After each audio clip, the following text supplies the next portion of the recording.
Who the heck is Pep Talks? I'm not gay, but I fantasize about Marco Rubio. Pep talks.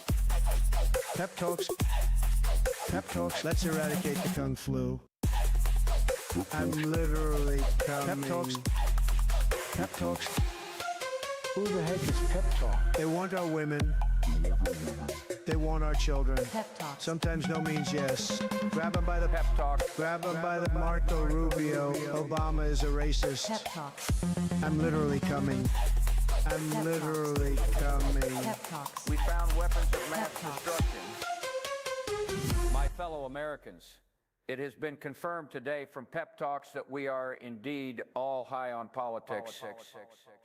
Good afternoon. Welcome to the Wednesday edition of High on Politics. I'm your host, Pep. Nice to see you. Hope you all are doing well. And I got some explaining to do because I said I'd be on at 2 o'clock, and here I am at my normal time of 4. Well, things are happening in the life of Pep here. I hate using third person. I never understood how The Rock could do it. But yeah, things are happening. Okay. Let's see. Good news. It's technically good news. In everything that's going on in my life and in our lives. I can't even, what am I doing here, singling myself out? We got some news on Uni's situation, and we are we're in it. But good prognosis. So that's good, you know? So we're going to take the hope here. We're going to have more information coming. I will let you guys know a little bit more as we go on, and also just as things process. But this is one of the rare situations where, unfortunately, I have to keep it a little bit closer to the chest. But I will say, good prognosis. Which, honestly, that was like the pit in my stomach feeling that I was having. Hey, Sylvie. I actually meant to get a hold of you earlier. My bad.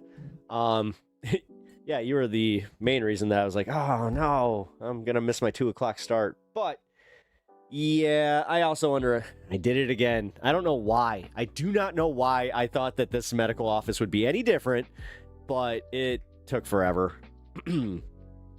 If we got there for the appointment time, and trust me, we were there for well past it. Good that it's getting figured out. Yes, it's getting figured out. Things are moving along. There's some scary bits here, but it's more so, yeah, it's just, it is what it is. I'll say that much. I hate using that, but for me, I have to right now, because I also know what I'm going to do. Like, I'm going to just be like, oh, I say it all the time. I have Hagrid syndrome. I shouldn't have said that. Oh, boy. To be fair, the thing we were going to talk about ended up being nothing but boring nonsense. I saw you post in Discord about that. So, yeah, what's going on? The hearing on the CEO was kind of BS and unproductive. Turned it into another relitigating attempt at the Biden-era censorship. Really? So it was essentially YouTube like, hey, YouTube, you, which one of you is YouTube? Okay, you, YouTube. Why did you get rid of Milo Yiannopoulos? Wait, did he? I think he just got banned from Twitter. Who actually? Oh, Steve Bannon. There we go. Why did you ban Steve Bannon? Why would you be so mean? I gotta be so mean. The OG Taylor Swift. She's in the news, right? I hate to admit that I did watch the Jimmy Fallon clips of K-pop Demon Hunters. I was like, you know what? It was pretty cool. If you haven't seen that movie is the shit. Hello, Pepper86. Man, kind of, was that ever one of my screen names? I don't think so. feel like I might have tried it. Maybe it was. I don't know. Maybe on AOL or something. But yeah. Hey, just seeing that, I'm like, weird. But yeah, no, that was Rasta number. YouTube wasn't there, I don't think. Really? Then what? Wait. Then who in the hell were they getting like on? Then wait, because I'm pretty sure that YouTube was the only person, or like the only platform to ban like Steve Bannon and all those guys. The rest of them, they had like TOS that they never met, so they didn't really carry their product. So, like Twitch, I'm 90% sure that he was never on Twitch. But 90% still leaves that 10% for being wrong, which I could be. You know what? Occasionally, I just got to get better at being like, I don't know as much as I thought about this, okay? Genghis Khan, my lord, that is a sweet beard. Hee hee. Good morning. Hey, thank you. Appreciate it. I always love when somebody starts with a good compliment. I was getting food today, which, you know what? I have to talk about a certain place, because in the area that we were, there was a Jack in the Box, which they just started opening a bunch of them in the Chicagoland area. And I gotta say, tasted pretty good as far as like, the tacos were, I heard that they were nothing special. They were all right. It was food. That's kind of my take on it. Is it was food. It wasn't great. It wasn't bad. It was food. So that's my take on Jack in the Box. Yeah, I think I remember their breakfast being good, because I used to get that like in Vegas and stuff like that. So, I don't know. But I wonder if they'll bring Jack in the Box to Australia. They have Wendy's and Carl's Jr. here now. Really? You got a Carl's Jr. before we did? You look happy. You know what? Thank you. Maybe it did make me happy. Some crappy tacos. They were. They made. Thank you. No, but hey, I got a compliment, and that's what I was about to say. I also got a compliment at Jack in the Box. Weirdly enough, yeah, dude was just like, "Hey, I like your hair." I was like, "Nice, thank you." It's like I will definitely take that and take the feeling that came with it and ride that all week. Because yes, a nice compliment goes a long way. This is why I think I've said this on stream before, but compliment your friends, guys. Carl's has good burgers. You know what? Carl's does have good burgers. Like Hardee's - Carl's Jr. I gotta say, as far as like the burger game, like with the fast food joints, they're definitely on the like top tier. Because let's see, top tier is reserved for, and this is weird, but like Sonic. I think that Sonic is one of the best fast food burgers that's just like totally underrated. Culver's is actually no, it's gonna go Culver's, Sonic, Freddy's. Freddy's is good. Those Kentuckians, they got Freddy's, and yeah, as far as figuring out the steak burger, like the smash steak burger, pretty good. But yeah, but Freddy's isn't like widely available. So then, let's see. You know, Wendy's, underrated. Every time I get a Wendy's hamburger, I'm like, it's actually, I forgot that this is actually pretty good. But a Whopper, fresh off the broiler Whopper, that's some good burgering right there. And then, yeah, you know what? What American doesn't have a little bit of like okay, I got my like a quarter pounder with cheese from Mickey D's, pretty decent, right?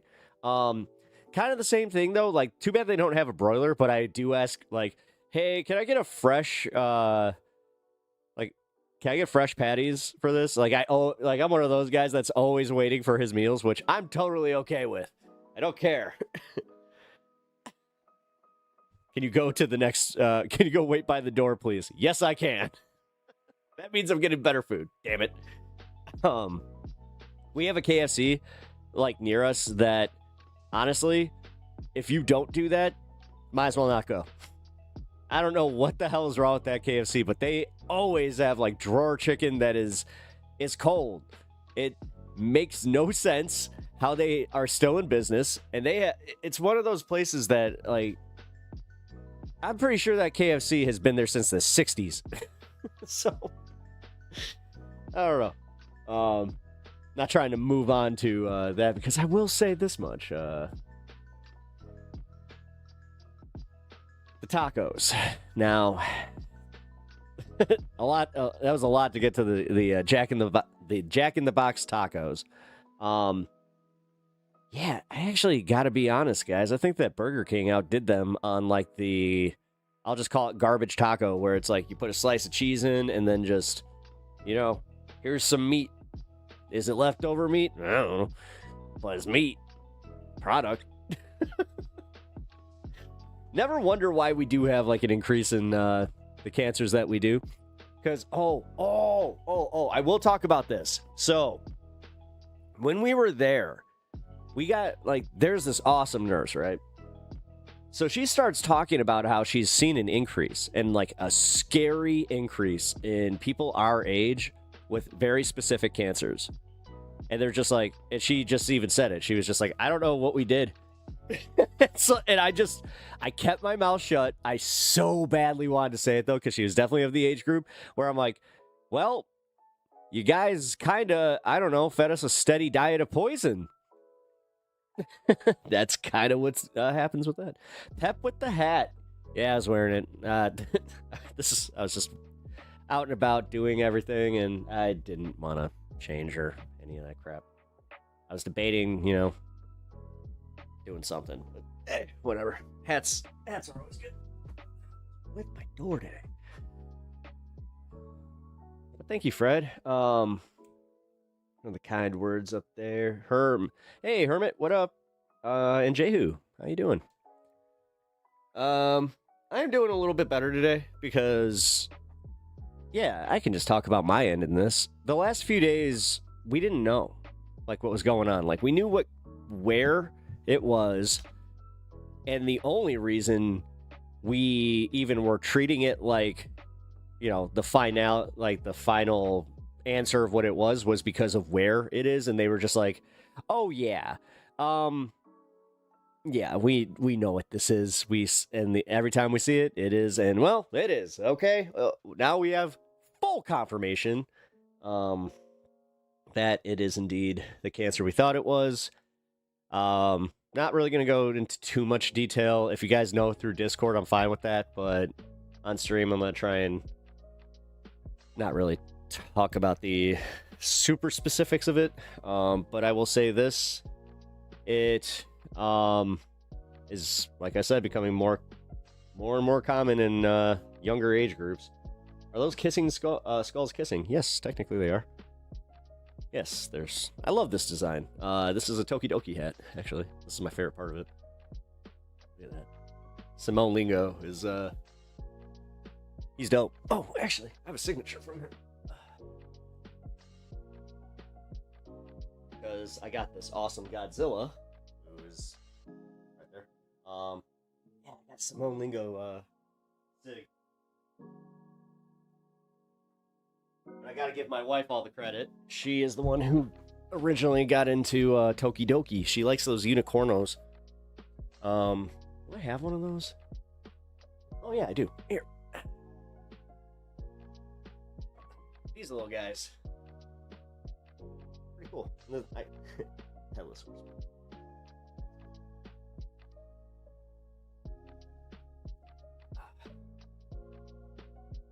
Yeah. Yeah, Tokidoki though. Hey you. Oh, that is the smoky smile. Give me 1 second. Everybody say hi.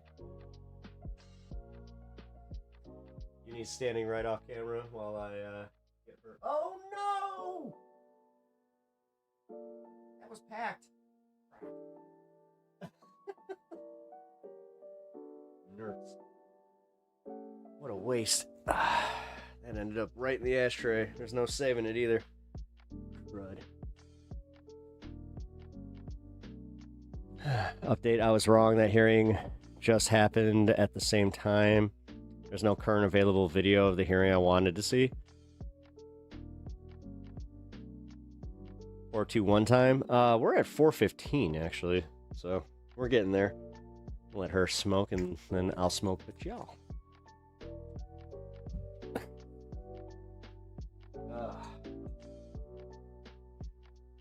Wait, shitter.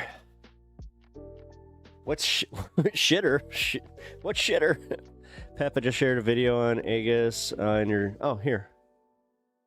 I haven't checked my Aegis in a while. Ooh. Christian pastor preached a sermon while pointing an AR-15. Yeah, we're gonna watch that. We're gonna definitely watch that. I really didn't have much scheduled. I have nothing scheduled. Don't have much. I'm gonna be real with y'all. I hit go live, with absolutely nothing pulled up. So, any video that we watch today is essentially coming in fresh. So, was the Macho Man a soundboard thing? No. Heck no, it's not. Yeah, you get yourself a personal impression from Macho Man himself. Yeah. Oh, here we go. I was like, you got to do the thing. Well, you did the thing. So hold on. Oh yeah. Macho Man coming in with a little bit of hat action, yeah. Only hat I like to wear is a crown, because it's the only hat that makes sense to grace the head of Macho Man. You don't understand how precious this noggin is, uh-huh. Even my mother would say, Macho Man, you came out head first, and I wasn't walking straight for a long time, uh-huh. Pop's got some undue credit there, yeah. Cream of the crop. Okay. That took a turn. It was only a matter of time, but apparently AI protest videos are circulating. What? Go Oh. Oh. I wasn't ready for this.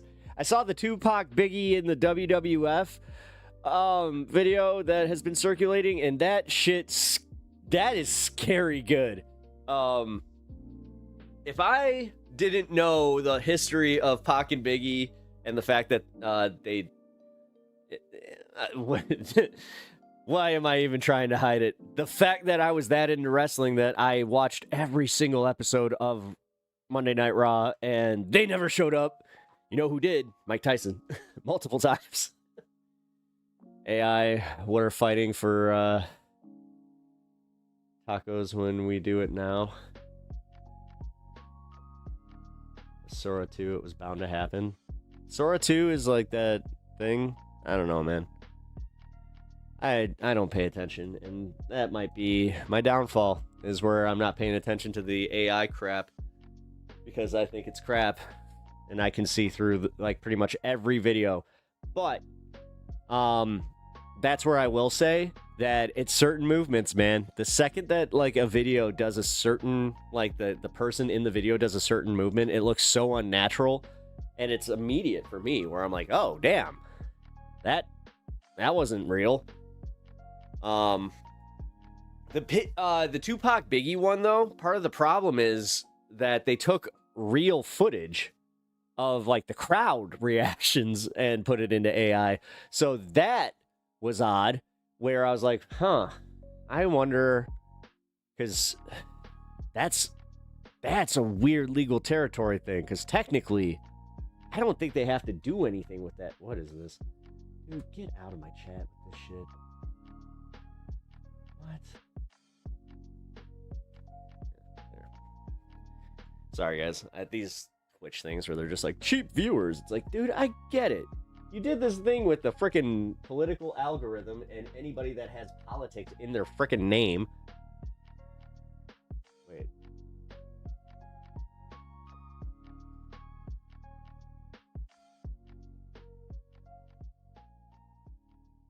The name of my stream's not up. Oh.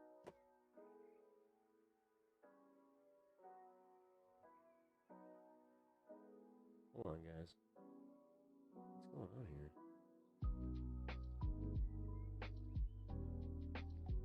Am I on? I'm on Twitch, right?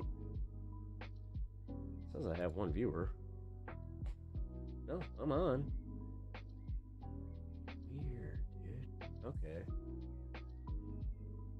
So on my end, am I not actually seeing any of my stream info? That one guy is gonna be right about this. Oh, by the way, I hope you and Chet are doing all right. I just received 5 injections for my spine and out of work for the rest of the week again. Ah, dude, I'm really... I guess 5 is my lucky number. Damn it. It is the first thing I see when I see your name, so immediately I was just like, well. That sucks, bro. If I know anything about this, pain is no joke. So I can say this much. Uni has something where it's resting on a nerve cluster. So she is in an immense amount of pain. Man, it's rough. Oh, damn it.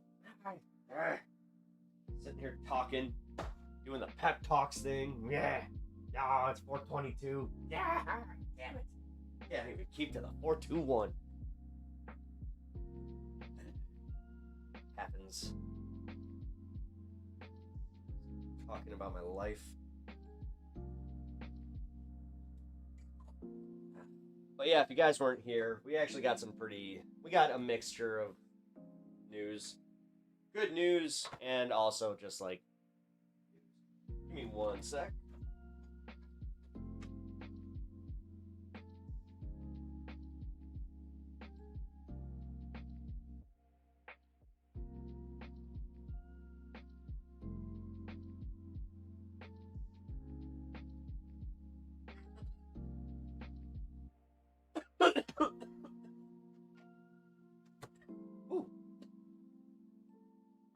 Ooh, damn. Pep be yapping. Yeah, no kidding. Fred. Oh, thank you for popping over to Twitch. I appreciate that. Yeah, definitely was a little worried about that. But we're good. Okay. This thing about... Hold on. I want to know... if anything came of this hearing. Not the one that you were talking about, Sylvie. The other one. Oh my God. Jesse Jackson Jr. is announcing comeback bid for Illinois. Oh, stop it. Just go away, dude. We want nothing to do with you and your drama-filled bullshit. Yeah, you want to come back because you see some sweet money to be made with the selling out that you can do. I see you. I see you. But like I was saying, we're in a hopeful position right now, so definitely keep up the good vibes, guys. I will also say that any donations are thoroughly appreciated right now. We are I'll be able to talk more about that later. Dude, I will say this much. Insurance companies I don't get it. I just don't get it. I don't get it. How can they do this? Also, I'm going to do one little rant about the you're going to have a lot of these, by the way. But here's my daily medical rant about the American healthcare system. I think I might have mentioned it a little bit, but the energy of the woman who was at the place where we have to schedule her PET scan.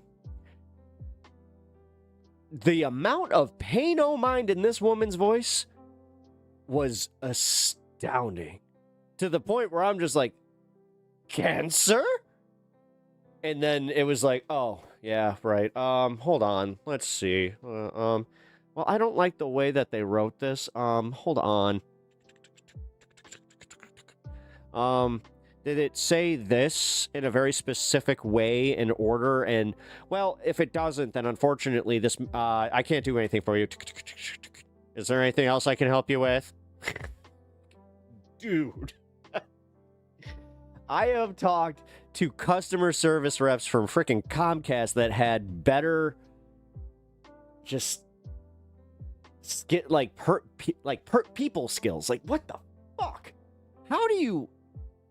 Maybe it's the way that they have to deal with, like, okay, hold on.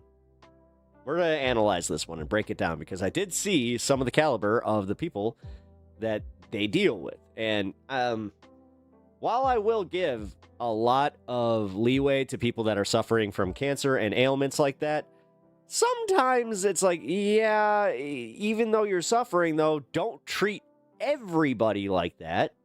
Maybe just an idea. So maybe they're just dealing with that all the time, and that's why it's a little bit easier for them to just be like, meh. But, dude, this one was special. This one got me, where I was just like, could you literally sound like you could care less? Yeah, and also just the whole, hey, so this person just got, like, the worst news that you could possibly get when you're, you know, a person. Or an animal for that matter, but they can't comprehend it. But, no, just the... Yeah. Sorry. That's pretty much where I'll end it, but... What the fuck?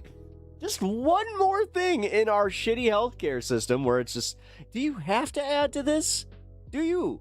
Like, how poor... You would think that they're making the same wages as the person working at Wendy's. It's a second Wendy's reference today. Hey, go get yourself a $5 Biggie Bag. It's one of the best deals in fast food.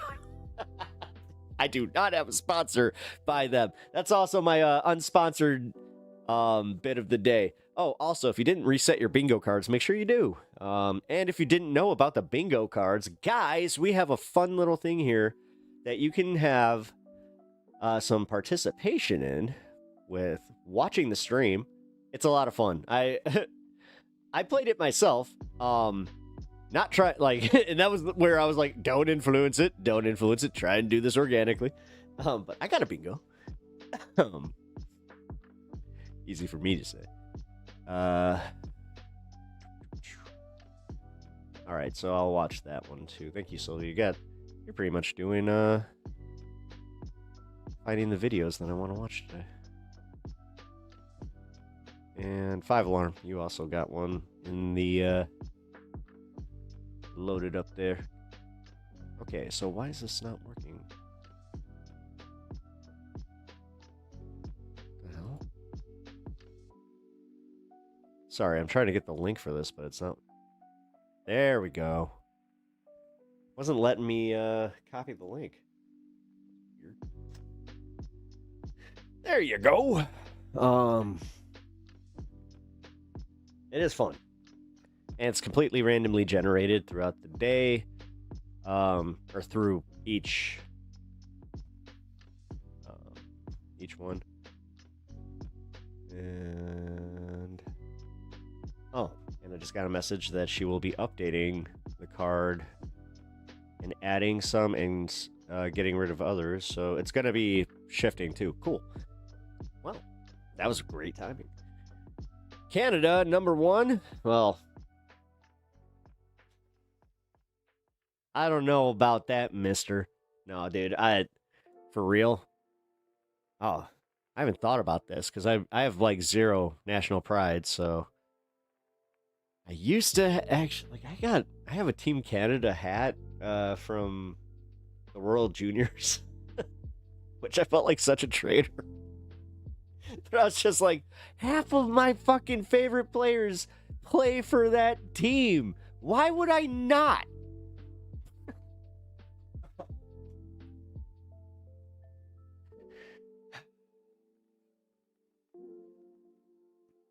You're #1. But yes, or medical. Oh yeah, for medical. Oh yeah. Okay, so if we're talking strictly, yeah, okay. Rub it in my face. I get it. I see how it is. You. Oh, great. Four Eyes the Leftist. Yep.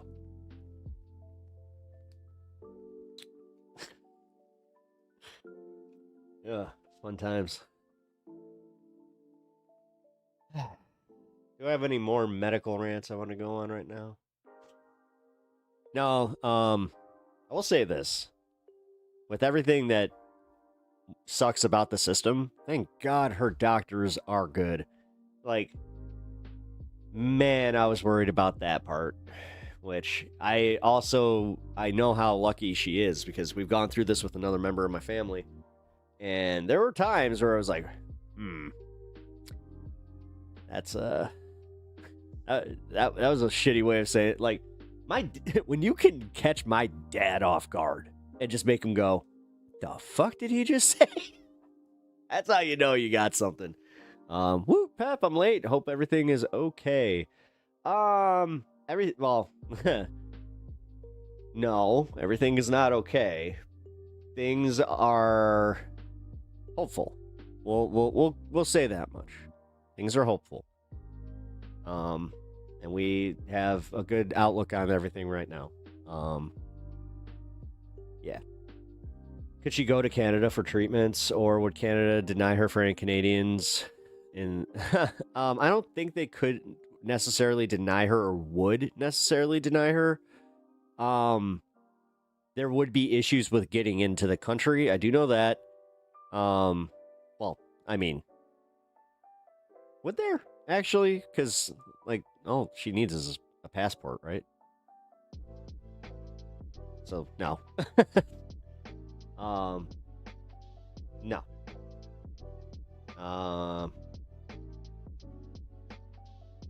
Right now, that's some of the stuff that we're going to keep to, what's going, like, that's a stay with us right now. And we really don't, like, know, some of that information, so what we do know, is that there is a, surgery that's going to be in the future here, so. And then there's after treatment for that. Yeah. But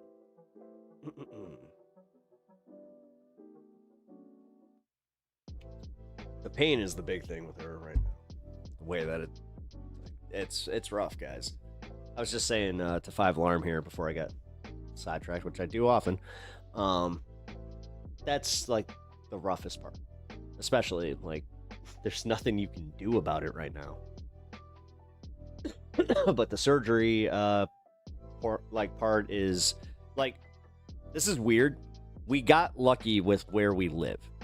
Because, and we've heard this from multiple doctors already, that if we didn't already live here, they would have sent her there. So it was kind of like, oh, well, that's weird. Not weird. I don't know what it is. It's a blessing, and I hate using that term, but it is. And all this shit and all that we're dealing with, at least we got that, you know. So with that, like I was saying, we have a great team of doctors on this. We have a good outlook on everything. Lots of positivity, man. Lots of positivity is what we need in our lives right now. And yeah, just you are. Yeah, that wasn't working. But yeah, man, that 6 infusions. Man, I'm sorry to hear that. Dude, back pain's no joke. Back pain is no joke. That sucks. That sucks. Fuck. Man, well, if there's anything special we can do to help cheer you up here, let me know.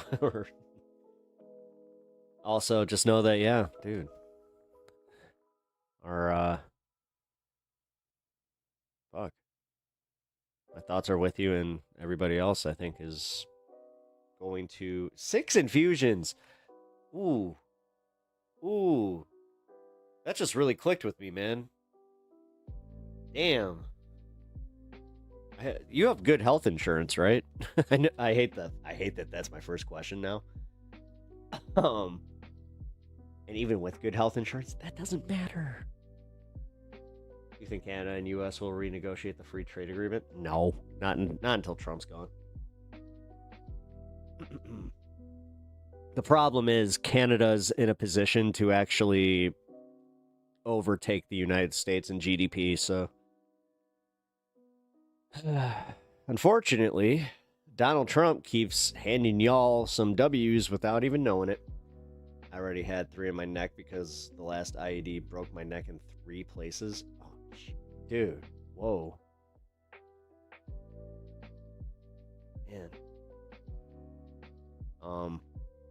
Holy crap, dude.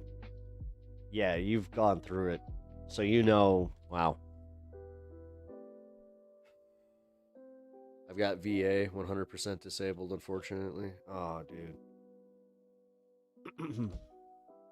Well, okay, can I just ask, like, how is it with the VA? Like, is it kind of easy to get stuff done, like, medically, or is it a pain in the ass, and, like, do they give you the runaround a lot? Because I'll tell you what, the insurance companies, man, holy fuck. I cannot fathom how these people just do it. I don't get it. Like, I know I've been saying that a lot here, but I truly don't. I don't get how that one woman had just the demeanor she had, and then just the insurance companies themselves just being them, just they worst, fucking worst. You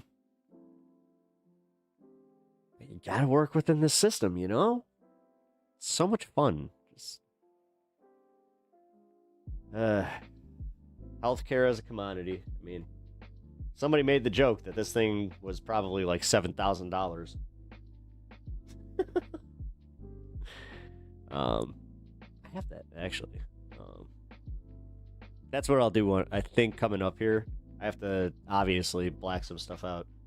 But yeah, I'll pull up one of the itemized bills and go through it, because I'll just be like, all right, let's see how much this is. Holy crap. Yeah, the first round though, the first round of medical bills, that's where that number even came from, is because that was just the first round. I just haven't bothered to change it. Yeah, I'm gonna talk about something else, because now I'm starting to get to that point where I'm like, don't want to bum myself out. I'm in a good mood. Need to ride the wave of positivity. And it started with that damn doctor. I will say that. Like, you guys need an oncologist with a great bedside manner. Chicago. Apparently the place to go. What are the protests looking like in Chicago? You know what? What are they looking like? Let's see if they're live.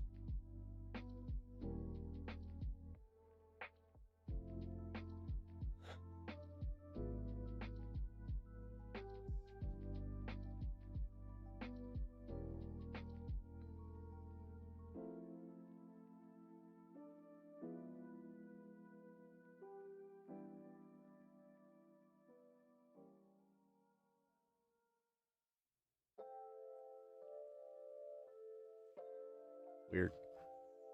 Here. 3 days. West of Chicago, DHS Secretary Chris. Fucking weird. Fox News is the only one that's got something on this. Here.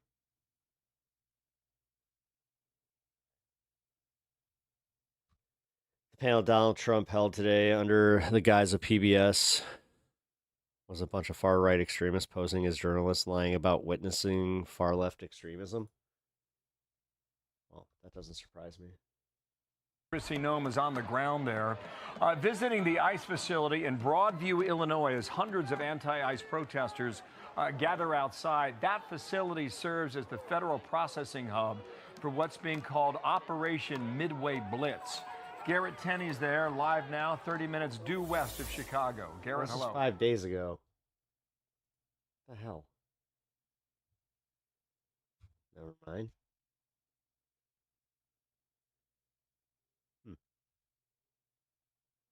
Oh, it's a Oh, it's a packet. It's like a compilation of all the stuff. Yes. Okay, so that's weird.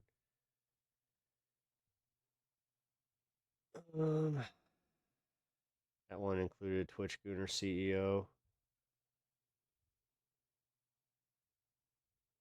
Well, there's the CEO and the owner of Twitch. You do know that they're two separate people, right? Just saying. I want to go. Here we go. Sir, thanks for joining us live on.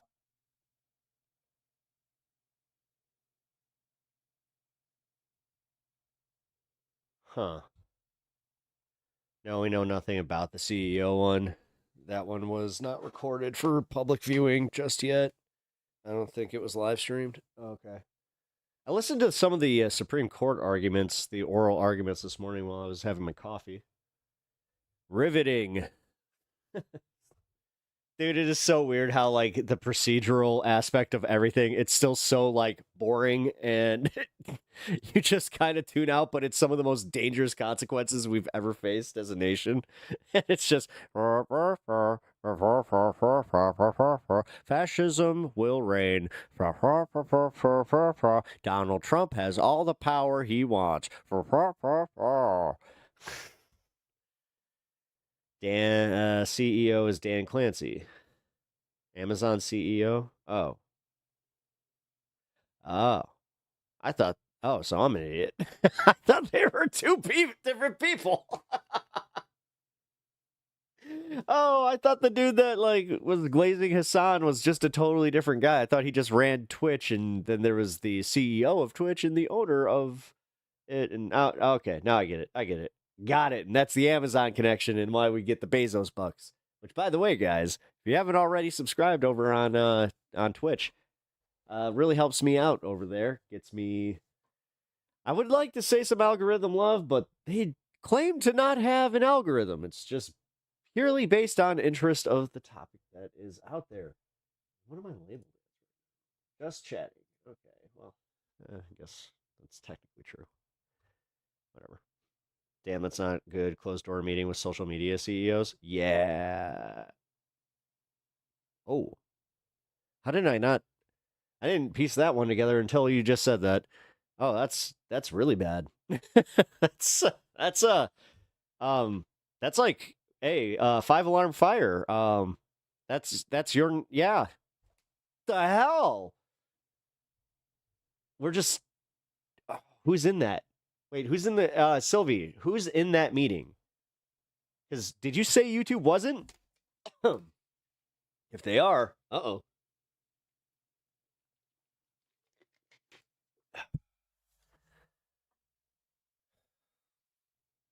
Man, it is dry as hell down here.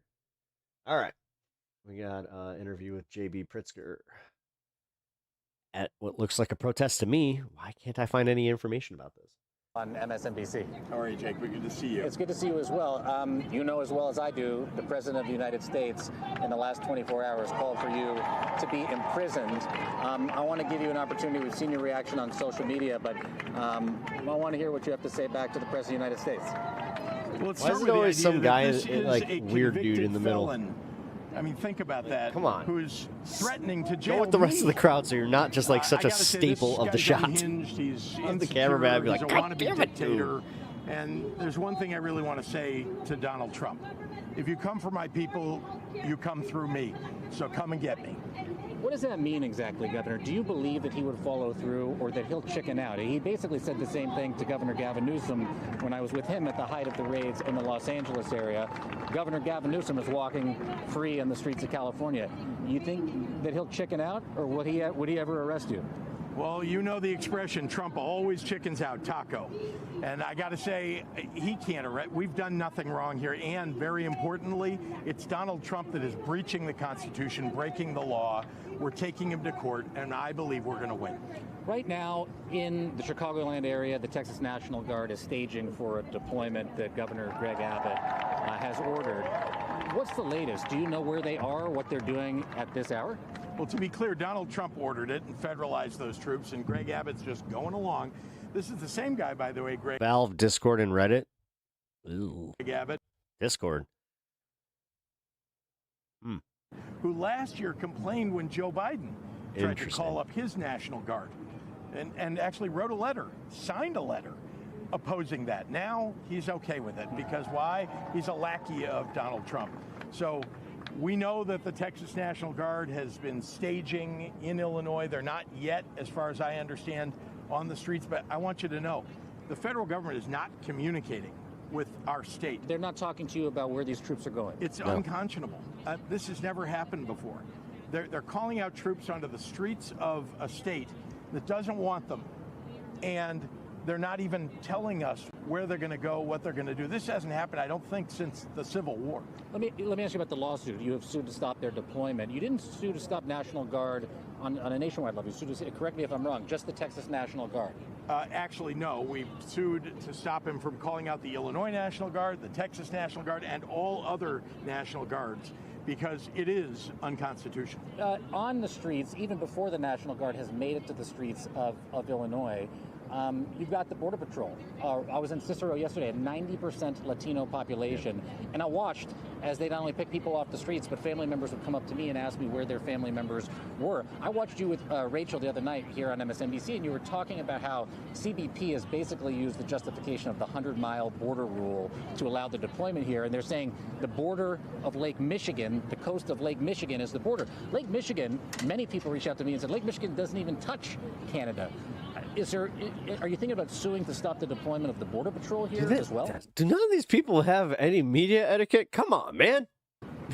This is a Blackhawks game. What are you I doing? think it's important to recognize that the Watch the interview later. Trump administration doesn't seem to respect any laws in the United States. They just do what Yeah, they if I was want the to camera guy, I'd be like, do, and they'll keep doing it unless someone stops them. Here in Illinois, we're stopping it. We're doing everything that we can to push back. And yeah, they've got armed, we're talking about automatic weapons and camouflaged, and they're not dude, he soldiers, keeps getting, like, do you understand that Trump is making him way more popular? right? Like, that should scare him. He was pretty unpopular with the just average Illinoisan. Like, at a point, even I didn't like the guy.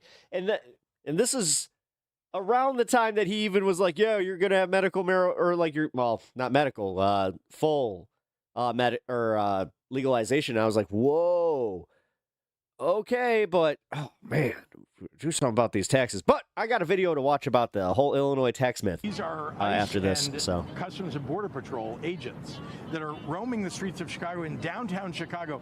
Why? It's a show. It's a show of force. And why does yeah, it's a Donald show Trump of force, and they're not even getting paid. want to do that? And I've said this before, and I think it's hilarious. important for people to hear it. They're about to go to war with their own people, like their own nation, and they're not getting paid for it. That's a level of funny that you can't make He up. wants to militarize major cities across the United States, especially blue cities in blue states, because he wants us to get used to the idea. Family Guy of wouldn't even put that military in on an the streets. episode. Military troops. I just really make a Family Guy reference. Because of the 2026 elections, I believe that he's going to post people outside of ballot boxes and polling places. And if he needs to, in order to control those elections, he'll assume control of the ballot boxes and count the votes himself. He promised to do that. He threatened to do that. He's trying to normalize martial law. Back in 2020, didn't get the chance to do it. I believe he would do it in 2026. Do you believe we'll have free and fair elections in the United States of America during the 2026 midterms? If we all stand up and speak out, we sure as heck will. And you see there are literally hundreds of people here who are standing standing up to speak out, and we've seen in the No Kings protests and others, millions of people standing up. We need more. I asked you when I saw you the other day about if the president invokes the Insurrection Act. You said you use every tool at your disposal to stop the deployment of He just gave him a lot of campaign material here. federal troops on the streets of Chicago and throughout your state. Are you willing to direct the state police to arrest any federal officials for what they're doing here?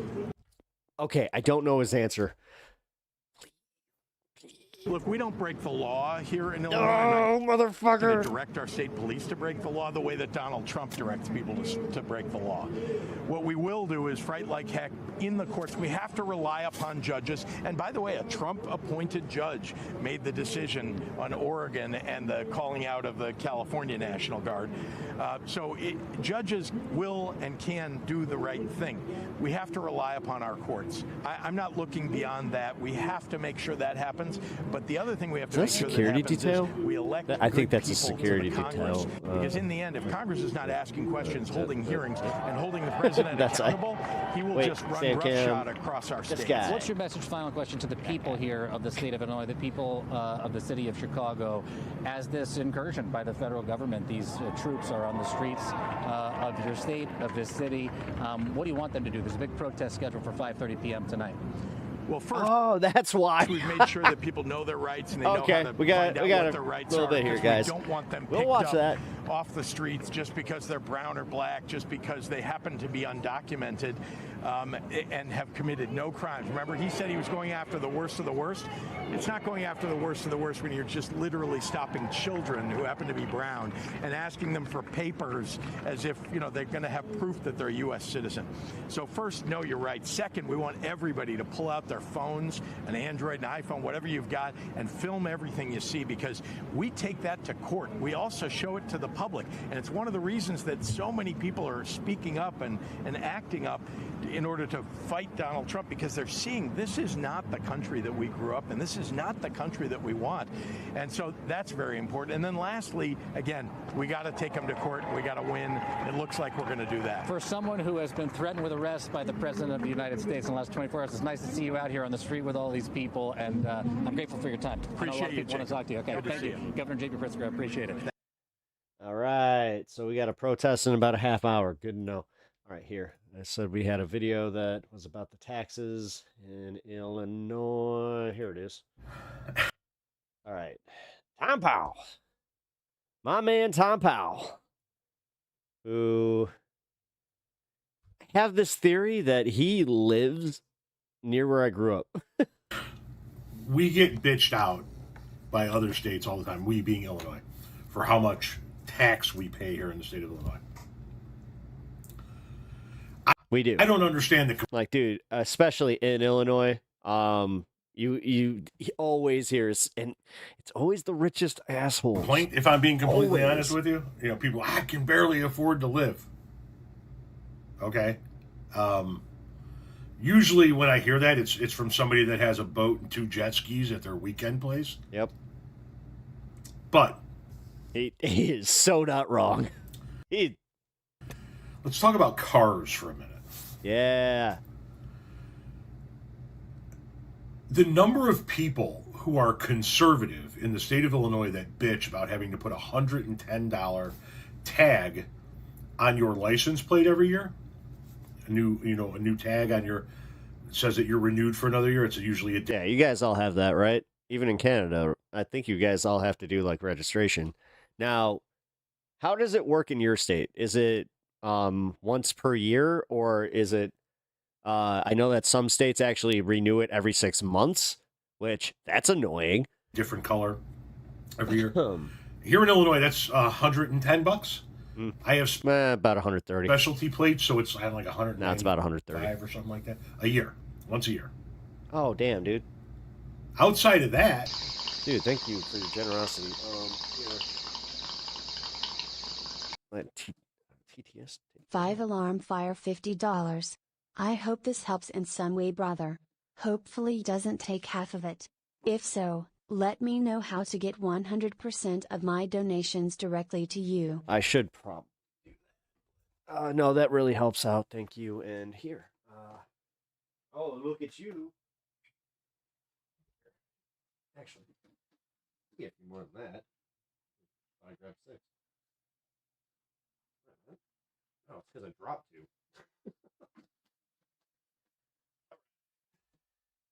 Breakfast in bed. Hey, breakfast in bed. Try and get him to look at the camera each time. And one more. He's so good.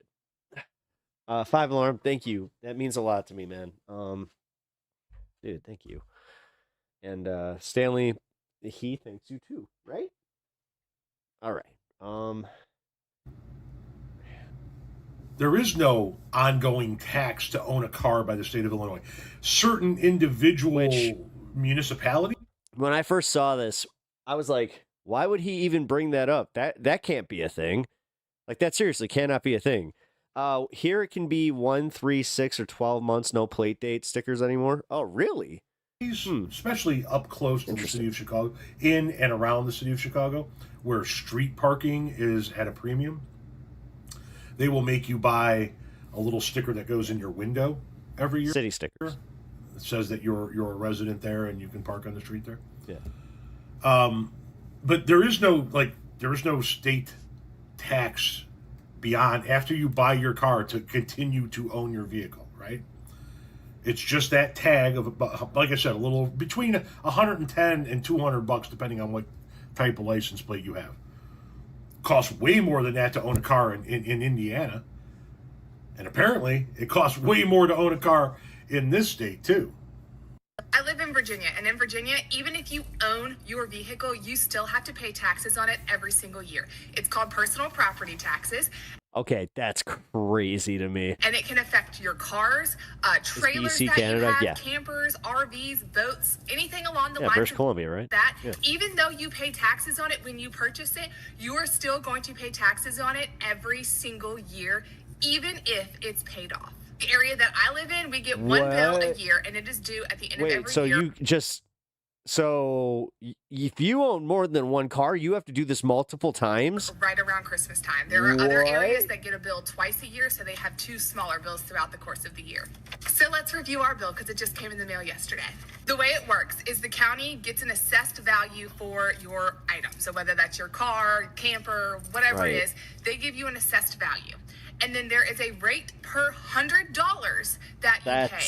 This year's rate is $2.35 per $100 what? of the piece of property that you own. And then they charge you per month that you own that item. So if you had your car for 12 months, they're going to charge you for 12 months. If you owned it for 6 months and then got a different car, they'll charge you for the first 6 months for the first car and then the second 6 months for the second car. I had to fold this so you guys couldn't see my personal information. But for us to own our personal property in the state of Virginia this year, $2,104.45 is what we have to pay to the county.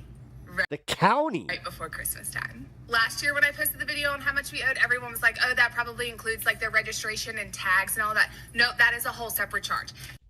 Oh my God. Yeah, okay, man. Yeah. This bill Tell me how bad Illinois is again. Is specifically for owning a car or camper, trailer, whatever, in the state of Virginia.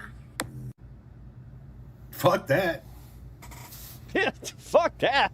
I mean, you guys are going to bitch about the state of Illinois. We don't have anything anywhere near that. Yep. Once you buy your car, you buy your car.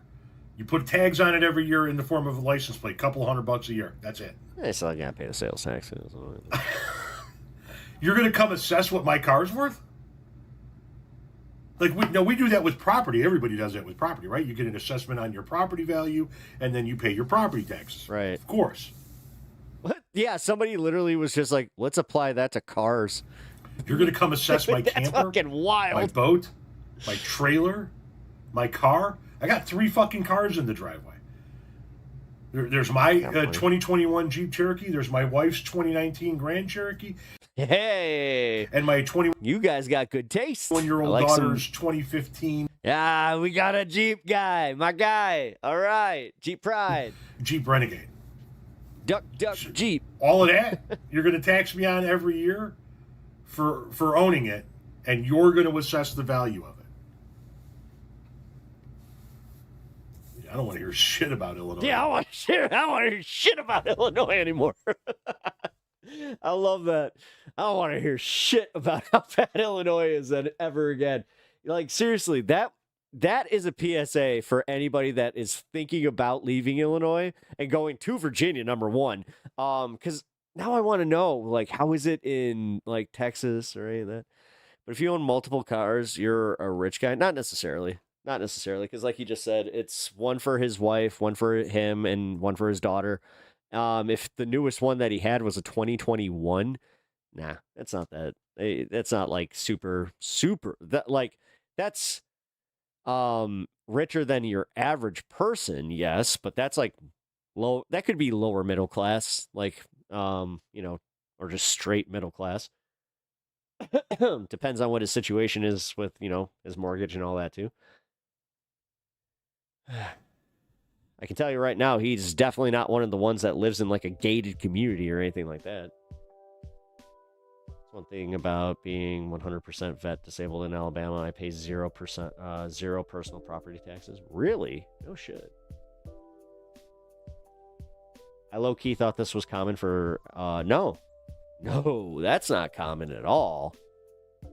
You kidding me? Personal property taxes? Like outside of just your, like, again, your property, like your house and your land. Like that, sure, I understand. But what in the actual F is going on where they are assessing every piece of property you own over what? And how do they like determine? Is it because he just said cars, trailers? So like what, like bigger vehicles? Does that include ATVs? Does that include like those mutter vehicles, the Polaris, snowmobiles? I'm gonna just start naming them: snowmobiles, jet skis, campers. Some people again they like to have a dune buggy. One guy I saw. He had one of those things that was a three-wheeler where the two wheels was up front. We also saw another tricycle. This guy was riding a motorcycle that looks like a tricycle. We got motorcycles. Wait a minute, motorcycles. So that's a big one. Seriously, because think about this. Virginia, like it's mountainous terrain. You're in the freaking the Himalayas. Not the Himalayas. The Appalachians. The Himalayas. I don't know me geography. Sorry for doing a southern accent. I need to stop doing that. Since that's that could be taken as a little insulting, right? But no, for real. I'm not gonna lie. I feel like I need to move out of South Carolina at some point. See, that's crazy to me. Like, people are just kind of realizing we're like, we got people from Illinois, and they talk about this a lot where they're like, I can't wait to move out of Illinois. It's like, where are you going? They always say either Florida, Georgia, Tennessee, or South Carolina. And they're always just like, the property taxes and the income taxes, there's like no income tax. That's your birdie blur. One of my favorite things, my dad's a stubborn man. My dad is like one of the most stubborn like dudes on the planet. And I love him like for it. It's where, I got a little bit of this in me, but this dude, he comes up to me after moving to Florida. And we had like a, Christmas here. And he's like, you know what? You were right. And I was like, what? And this is why I remember it like vividly. Like, I've only had this happen like twice in my entire life. And it was a special moment because he's just like, you were right. Because you said at one point that they get you somewhere. Like, because we got in a big argument about Illinois taxes. I'll never forget that argument too. We were on the way home from a hockey game, and we were just like back and forth. And at one point we started shouting at each other. And he did pull I've been on this planet longer than you. You don't think I know how fucking taxes work? It's just like, apparently you don't. But he's like, you're right. the state of Florida, he's like, it seems great like being sold to you again, income tax, and he's just like the property tax, all of it. But he's like, everything else is taxed out the ass to the point where you're just like, what am I doing here? Which he left Florida because he was just like, yeah, he bought, he even said, he's like, yeah, I bought into the myth. And they were also like, that was right before they were talking about taking insurance away. And then they did the next year he moved. And he was just like, I am so glad that I moved out of there. I'm like, yeah. Fist bump, what up, Joe? How you doing? Missouri. Is that Missouri or Montana? I never know the M-O. I think that's Missouri, right? Or is that M-S? I don't fucking know. Illinois, North Carolina, and Florida, and now Alabama. Glad I'm here. Yeah, Missouri. That's what I thought. When states get you on a receipt tax. Yeah, receipt tax. God, what was the other one? He was talking like medical stuff. And he was just like, yeah, they get you, like, they had a bill at the end for everything. It was taxed to, like, double at the rate that anything would have been had he stayed here. And he was just like, I don't know what I was thinking, but we do. Again, he bought into, the golf course myth. Because, like, my dad's a big golfer, which, yeah, he made me hate golf. Like, I have played so much golf in my life, and it was I just played it begrudgingly, just like, ugh. Robin Williams has the best bit about golf that just and every single bit hit with me where I was just like, oh, yeah, that is golf. I don't know. Drinking with some friends and going and playing occasionally, fine. It is what it is, but I can never get it out of my head just how much of a waste of space it is. How the worst people play it, like genuinely, the worst people in the world love that fucking game. And it's one of the ones that, again, personally, I'm like, give it to them. That's one you can have. Nah, Happy Gilmore made golfing fun. He did, but number one, hitting like that is stupid. That's the thing that annoys me is I'm actually pretty good at it. I'm not the best. Like, I slice when I drive, but, like, I figured that out, too, because, like, I always slice to the left. So I just adjusted my stance, and now it still slices, but it's straight on the fairway. Again, you got to play into your strengths and weaknesses. But then, yeah, I can... my mid-game is good. I can pretty much, yeah, I can make any iron work for me. Yeah, putting. Like, I got the rest of the game, and that's, it sucks. It kind of sucks, because I'll never forget the one time where I tried. Because there were a lot of times my dad would take me to these stupid events, and I didn't want to be there, and I had to wear the stupid outfits. God, this... Happy Gilmore had do I gotta wear like that whole stupid is good that whole stupid thing? He's like, no, good, because if you ever catch me wearing that, it's like, who is like, we need it to be pastels, lots of khaki, the shorts, they must be the most uncomfortable things you ever wear, and then the shoes, like, yeah, at least bowling shoes. They look cool. Like, golf shoes look stupid. Golf looks, just on its face, nothing is more dorky than seeing a dude in full golf getup where it's just, and they think they look so cool. That's my favorite part, is like, on the golf course, sure. You might get that one guy that's just like, oh, you got the new Callaway shirt. Oh, buddy, I was looking at that collection. Did you know that the new spring collection's coming out soon? Oh, I also got to look at these ping balls. Yeah, the golf balls that definitely have the same stuff and all the same little rivets that every other golf ball has, but this one's a little bit better. You know, oh, look at it. It's going to cost me $10 more, but oh, it's going to be a much better golf ball. Trust me, it's going to really improve my game. Fucking A. Dude, the marketing scheme that is golf is hilarious to me, where they're just like, oh, you got to check out this new TaylorMade driver. Oh, God. Look, it's lighter. Look, it's composite.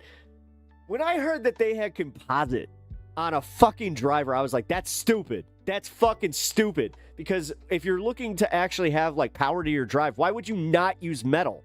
Like, what is wrong with you? It's that whole don't fix what's not broken. That is the perfect example of that, where again, you've watched these guys now like tailor make their game. But it's so dumb because they by design have to buy new clubs the next season. Like, and some of them literally are from just degrading. Like, you will hear this shit constantly, and I hear it from my friends that are super into golf, where they're just like, yeah, man, I just bought this driver a few years ago, but yeah, like, half of it is a little bit of the gotta have the newest. Like, and hockey player, I was into that. I bought into the new sticks there was one specific year, though, I remember that, where they rolled out the full composite stick over just like half composite, like where they would give you like the composite on the bottom of the stick and it was a wooden shaft. That was a game changer, but they break a lot quicker. So you can have a few good slap shots, and like, again, this is why you see it in the NHL where they snap sticks like it's nothing. Meanwhile, this literally happened to me at the end of me playing. I went back to playing with a wooden Koho stick that I had since like early high school. And it's the best damn stick I've ever used. Never broke. Still got it upstairs. I love that thing. It's a Jaromir Jagr stick. That thing is great. It's also got I like playing with like a little curve on the stick because I like to lift the puck as opposed to doing like slap shots.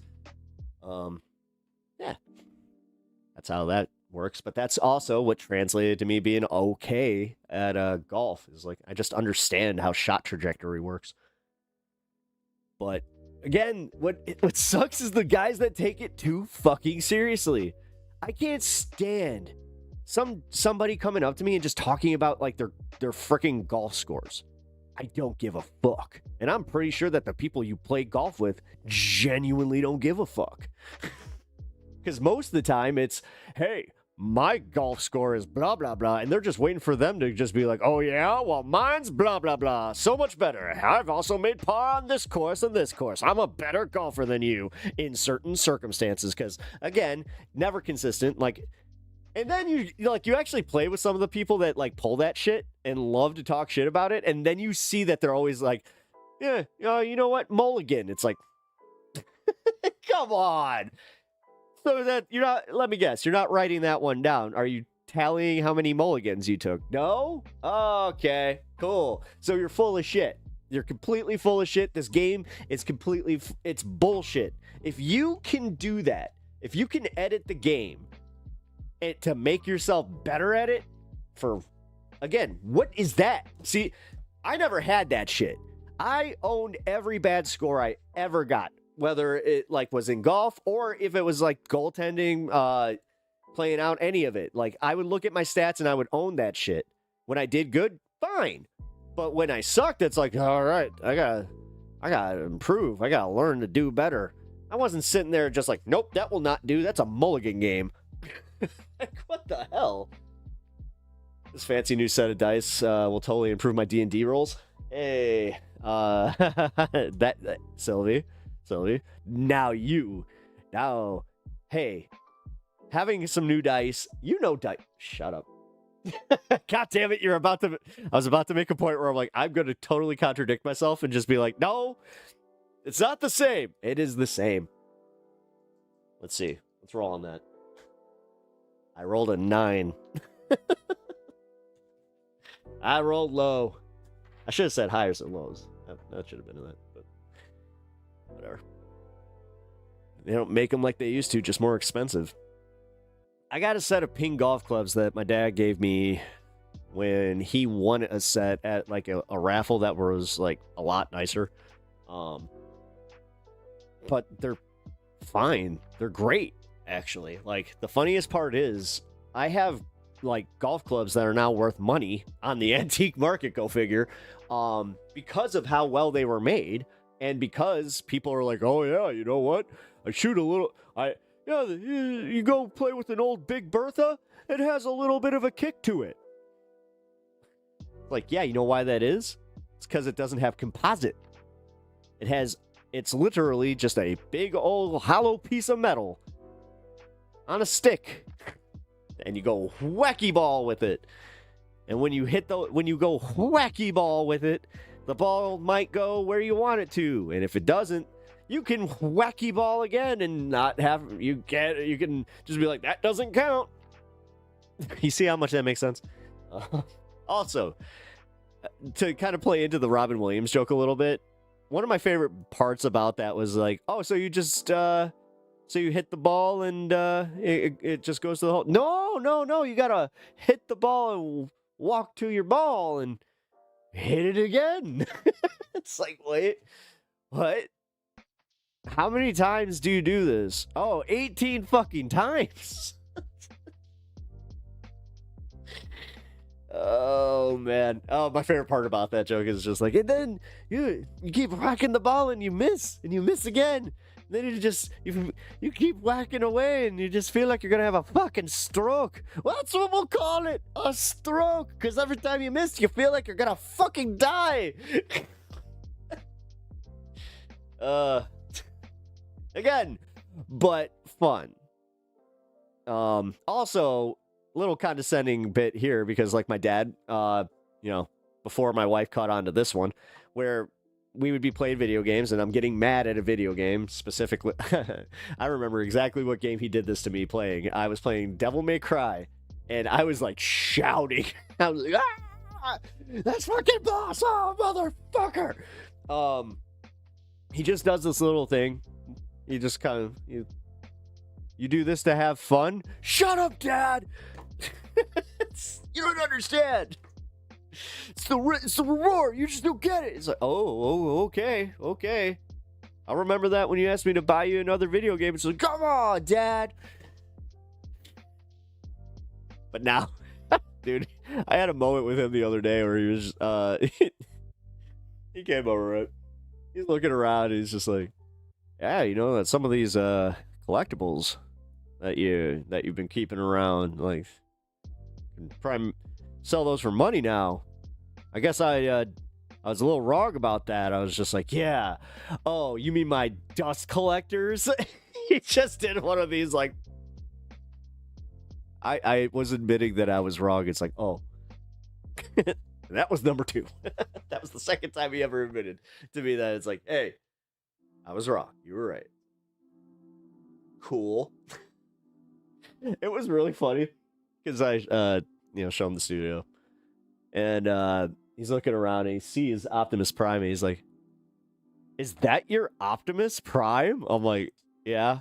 He's just like, "Did you pull that out of your toy box?" It's just like, you know what? What if I did? It's just like, that's wow. And that's when he kind of said it. He was just like, yeah, that some of these are actually worth some money now. It's just like, oh my God, my dad was watching an Antiques Roadshow, watched an Optimus Prime come up on it, and was just like, my son had that. Which is, I don't know, there's something kind of like, it warms my heart a little bit. And, I'm glad that he cared. But it's like, dude, he used to make fun of me for that shit, like, pretty often. Like, I will never forget G.I. Joes, the full-size G.I. Joes, which you would think that he would kind of get it, because, like, yes, he was older. Let's see, he was, no, he's probably, like, what, his early 20s in the 70s? Yeah, no, so he was probably too old for that. But again, like, dude, you played the dolls? Action figure. That's why every time that when that got popularized, I was like, yeah, it's a doll, it's an action figure. It has 8 points of articulation. Barbie does not have 8 points of articulation. They can look I can move his wrist, I can move the elbows, and I can make him go like this, and he can sit in positions that Barbie cannot. That's not a doll. One of my I can literally hear him just being like, yeah, but you can dress it in other outfits, right? It's just like, where are you going with this? I'm sure we've all been there. They don't make them like they used to, just more expensive. Oh, yeah. You know what? I'm going to be a total dork right now. So I noticed that with the Power Rangers line that just came out. Like, it's called Reignition. I was looking at them, and they look awful. So, all right. I might love me a good Megazord. Whatever. I don't give a shit. It's awesome. Brings me joy. You know, it sucks. I don't have my original Megazord. And I have been at this point in my life where every time we go to a Comic-Con, I want to buy it, but then I convince myself to not. And I still don't have one. Like, I have the Tyrannosaur is the only part of my original Megazord that I have. And like, I noticed though, like, just through, again, having that part, just the difference in quality of plastic, the articulation even, it's off.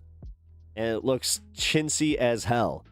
And then, I can admit this one, I do have, like, that they had a really cool collector line of some, Green Ranger and White Ranger. And yes, that's my boy. Shout out Jason, David Frank. Yeah,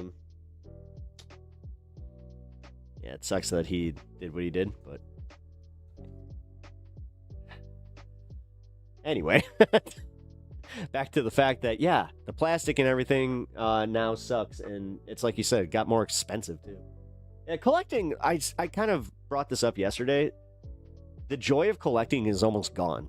Like, I don't actually find the joy as much with Pokemon, because now just getting it, like, if I find one in the wild, cool, and if it's like the $5 pack, I'll just be like, you know what, screw it. Like, that's what I did with those. I found a few in the wild, and I was just like, fuck it. I still haven't even opened those ETBs. I don't think I'm going to. Because those are my two favorite characters, kinda-ish. Charizard's technically my favorite, but yeah, Eevee and Pikachu, come on. There's a reason that they're all the biggest, is because everybody loves a good Eevee, Pikachu. 90s toys are strong as fuck. Bought some 90s Star Wars figurines yesterday. Nice, actually.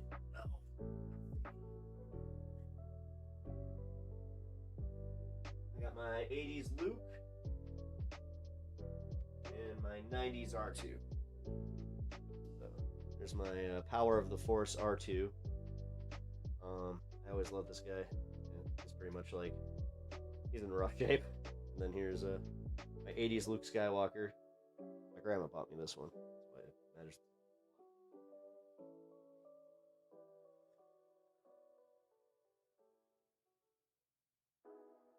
When I say she bought it, like, my grandma used to take me out, she was really cool. My grandma was the shit with that. But, she bought that one on her own, knowing it was Luke Skywalker, and she bought it from, like, a flea market, and that's why it meant a lot to me, because I was just like, oh, it was like a surprise that she got me, and I was just like, dude, grandma, and she even said, she's like, he's in the favorite costume you like. I was just like, grandma, that's awesome! So, yeah. Ninja Turtle stuff is, yeah. I got a bunch of my Ninja Turtles. Like, when my dad said, do you still have the toy box? My grandfather built me, like, he was a carpenter, so he built me a toy box. And yeah, I still have it. Nothing wrong with that. Still got my Millennium Falcon in there. Got a few of, like, my favorite Star Wars toys that are not up on that shelf. That shelf right there is all my favorite toys that I ever had, though. except for Jesse Ventura. That was a gift that I was given when I started the stream because I had mentioned it passively to somebody, and I was just like, yeah, you know what? I really want this Jesse Ventura because it's literally a G.I. Joe of Jesse Ventura as the governor of Minnesota. And one of my friends got it for me for Christmas last year. And yeah, it was awesome. Oh, if you haven't, you should check out the AI video in Discord. Definitely not something that can fool one of us when we were looking at it, but it would fool anybody that's just scrolling. Here, all right, yeah, I'll take a look. Let's see.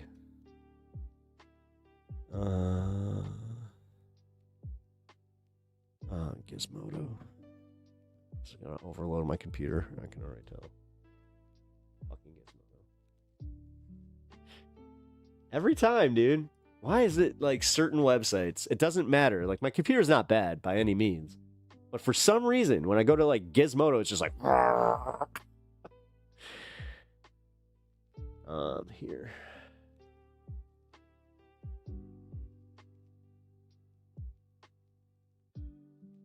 Two AI generated protests.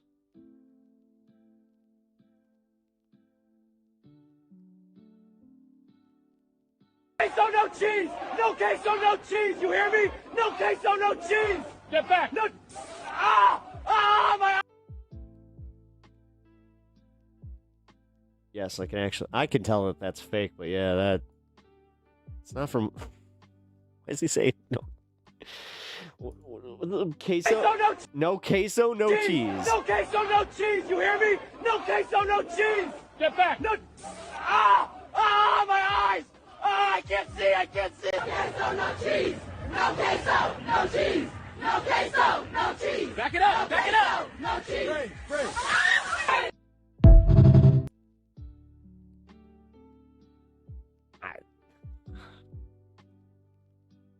It's obviously, I mean, yes, obviously fake, but, huh.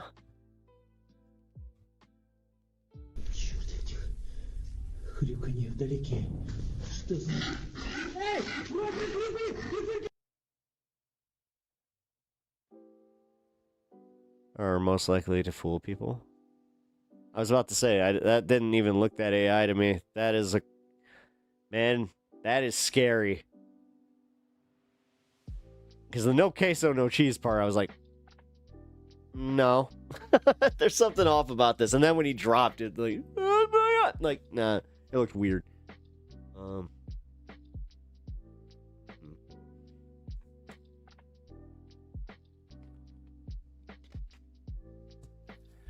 But I see. I got the Star Wars 1995 X-Wing fighter yesterday. Nice. All its pieces? That's the hardest part with these ships, man. Like, I'm still, for my Millennium Falcon, I'm looking for a new door, like the pod door, and I want, like, specifically, it has to have the, God, what do you call them? Like, the little posts. It's like, they look like, well, 4, technically, but, they're 2 posts that have, like, the double posts on them. Yeah, I want that whole piece, the gun, like the actual cannon, the full piece for that one, because I don't know what happened, but yeah, missing that. And then I got the landing gear.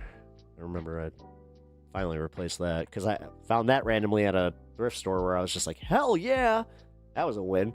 It's only like a couple cents. Oh, wait. Read your comment above.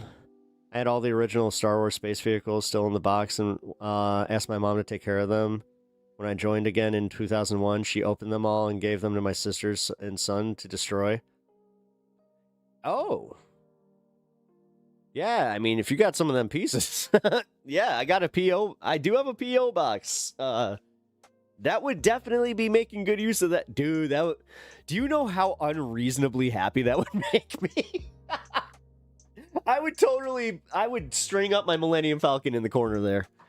There's a part of me that was like, that's the reason that I'm still kind of heartbroken that I don't have all the pieces to it. Which, again, I kept it in pretty good shape. I'm only missing those few pieces. Oh, The Holy Grail though is the window piece that goes in between. It's actually like a split little clear window that goes around the turret.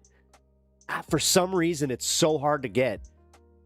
And like the ones that I saw, I was like, I'm not paying damn near $100 for like that like, no, I will 3D print before I do that crap. Thousands is that. I know. You know what, 5? I got that. I got that one. So actually, I might have. I'm not sure if I got you beat on this one, because I not only had all of the. I had the play sets. I had the all the space vehicles. I also had all of the Hoth vehicles, including the at Imperial Walker. And yeah, it was all Power of the Force. It not like there was. I only had a few 80s toys, so but I had the entire line of Power of the Force from the red boxed line to the end of the green box line, and I also had all of Shadow of the Empire. I was very, very big into collecting Star Wars toys when I was growing up. That was kind of my thing. And yeah, all of it. My stepmom decided when we were moving that she was going to do kind of something similar to what happened to you, where it was like, yeah, let's give this, because I have a little brother. And she was like, yeah, let's give him some of it. The rest of it she sold and kept the money. I'm still fucking mad about that. You could start a small business 3D printing missing parts. I think they actually have that. I mean, yeah, that's... can you hear the disdain in my voice? Yeah, had I been around for that, that would have been a different story. Because, dude, she did it while I was while I was away on a vacation with my mom. Like, I came home to that shit. That was crazy, dude. And she took them all. And I did do the one thing where the ones that she gave my brother, I was like, let me see what you gave him. And I took a few of them back because I was just like, you are not, like, R2-D2. Actually, R2-D2 was one of those. And I was just like, you are not taking my R2-D2. I think not. Man, I'm still salty about that. All these years later. That was damn near, that had to be, fuck, what, 30 years ago? Let's see. No, I'm 38. Got at least 27 years ago. Holy shit. I'm an aircraft fanatic. Nice shot. I like me a B-52 bomber. Always loved the B-52. I built many models, including the Memphis Belle. Or wait, was that? Oh my god. You can revoke my car, I think. Wait, was it a B-52 or was that a B-25?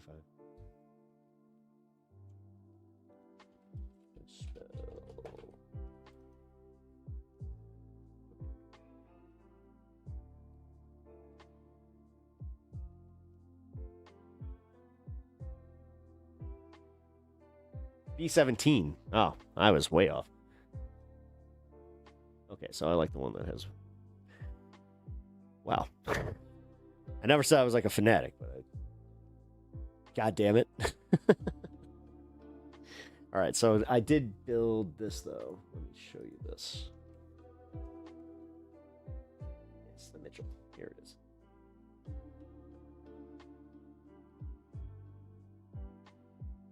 I can see why I can get that mixed. Specifically the tail. There we go.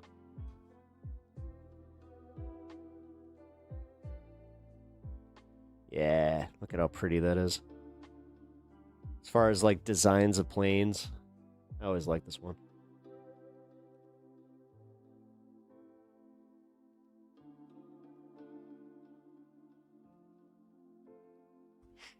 Anyway. I also hate to admit that the German Stuka was one hell of a design. You gotta admit it. She told me to sell some of them. I told her most of them haven't been molded since the early 70s and showed her the eBay values. Does that change her mind? That'll do that. Oh, yeah, dude. Certain models. I got some model cars that are worth some money. I got some hot rods. Actually, if you're interested in those, I might, send you one or two, because I have so many of them.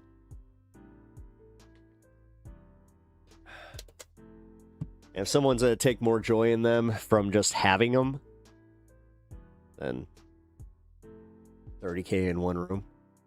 Well, I mean,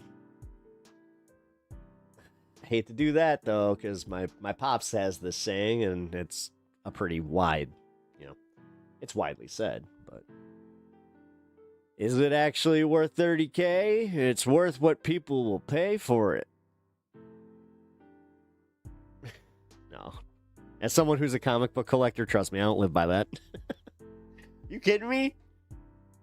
My comics, that's my investment right there. I remember my wife, I was explaining that to her. I'm going through all the values, and I have, my comic grading guide and everything. And I'm just going through them, assigning some values to some of them, and just putting them away, like in boxes from valuable to non. Non. Every comic has value, just. But yes, there are certain ones that are just like, yeah, they're grails that technically, like, I hate to say this. This is where I'm in this position now where I might have to part with those, with the situation that I am in. So, damn it, I did not think that was somehow going to lead to that, but oh fuck, I didn't even really think about it. 'Cause yeah, fuck.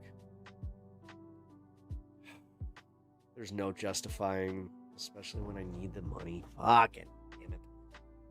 Well, it was nice. I mean, half of collecting is enjoying it while you got it, and then you gotta watch the pastor. All right, you know what? Let's do that. Let's watch this weirdo pastor. Sounded in Aegis, right? There it is. Finally, tonight, 8-minute clip. I've watched this guy, The Friendly Atheist. Oh, I love this dude. I'll totally give this guy a watch. just wanted to show you a sermon that may be the most disturbing sermon you have ever seen. Is it more disturbing than the guy that got bit by a snake? Is that the pastor's name is Philip Thornton, and he is the pastor of a place called Legacy Faith Church in Harrisburg, Pennsylvania. It's a Pentecostal church, and during a service, I believe it was last weekend, he wanted to make the argument that when you are trying to spread your faith, when you are sharing the gospel with other people, you can't take any prisoners. You got to go full force, no half-assedness when it comes to spreading the word of Jesus. That's the thing he was trying to say. Now let me show you how he did it. And I don't know, maybe you saw the title of this video if you're watching this later, but whatever you think he's going to do to illustrate how passionate and like take no prisoners you need to be when spreading your faith, this is not what you're going to expect. Here's part one. He cleared the room. He put them all out. He went in like a soldier. Kingdom of heaven suffers violence. Now don't worry, the light's bright. Oh my God. Right? Nope. That's a big nope. There's nothing in there. That's a big nope. That's a big fucking You got nope. hands off the trigger, right? Light's bright. Lasers there. I can get you any one of them. He had to target the unbelief. Come on, sir. He had to get rid of the unbelief that was filling the room. I can tell you right now that this any self-respected like soldier or anybody with any gun discipline would look at this guy and go, nope. He had to clear the room. You have to learn how to clear. How delusional are you that you do not look at the weapon. She's looking directly at him. This is the power of like these pastor assholes, and this is dude, a room in a faith. perfect example of why all of it's just bullshit. All of it is. It's all bullshit, and that was also crazy. Oh my God. Not a single one of those people gives a fuck about their safety, apparently. That guy took an AR-15 to church. He said it's empty. I don't know enough about AR-15s to know if he actually cleared it, but he set the laser pointer on everybody, and he's like, you got to clear the room. You got to go in hard on this stuff. That lady at the very end that I saw in that particular clip is just sitting and reacting like this is a totally normal thing that just happens. By the way, I know I have seen stories in the past of Breaking news: federal judge officially found ICE violated people's rights during the raids in Chicago, conducted unlawful arrests. churches giving away a weapon as a raffle, and it's always disturbing because it tends to happen like right after some sort of mass shooting. I have never seen a pastor point a gun, point an AR-15 at his congregation as if this is the illustration. This is how you need to spread the gospel. Not with a gun. That's just an illustration. But like, you got to go hard. He wasn't done either. This is another section of that same sermon. Well, please understand that is a principle that needs to be employed when you use your faith. You have to overwhelm your enemy with a violent action of faith. You have got to come in loud and run out the unbelief. You have to. Dude. Yet they are saying that the left are the extremists, huh? Alrighty then. Get it to submit to you. Go full Ace Ventura with this one. Face Ventura. Let me Notice ask the flag on the magazine. Yeah. Meanwhile, this dipshit probably lives in California. you a question. Or Texas, for that matter.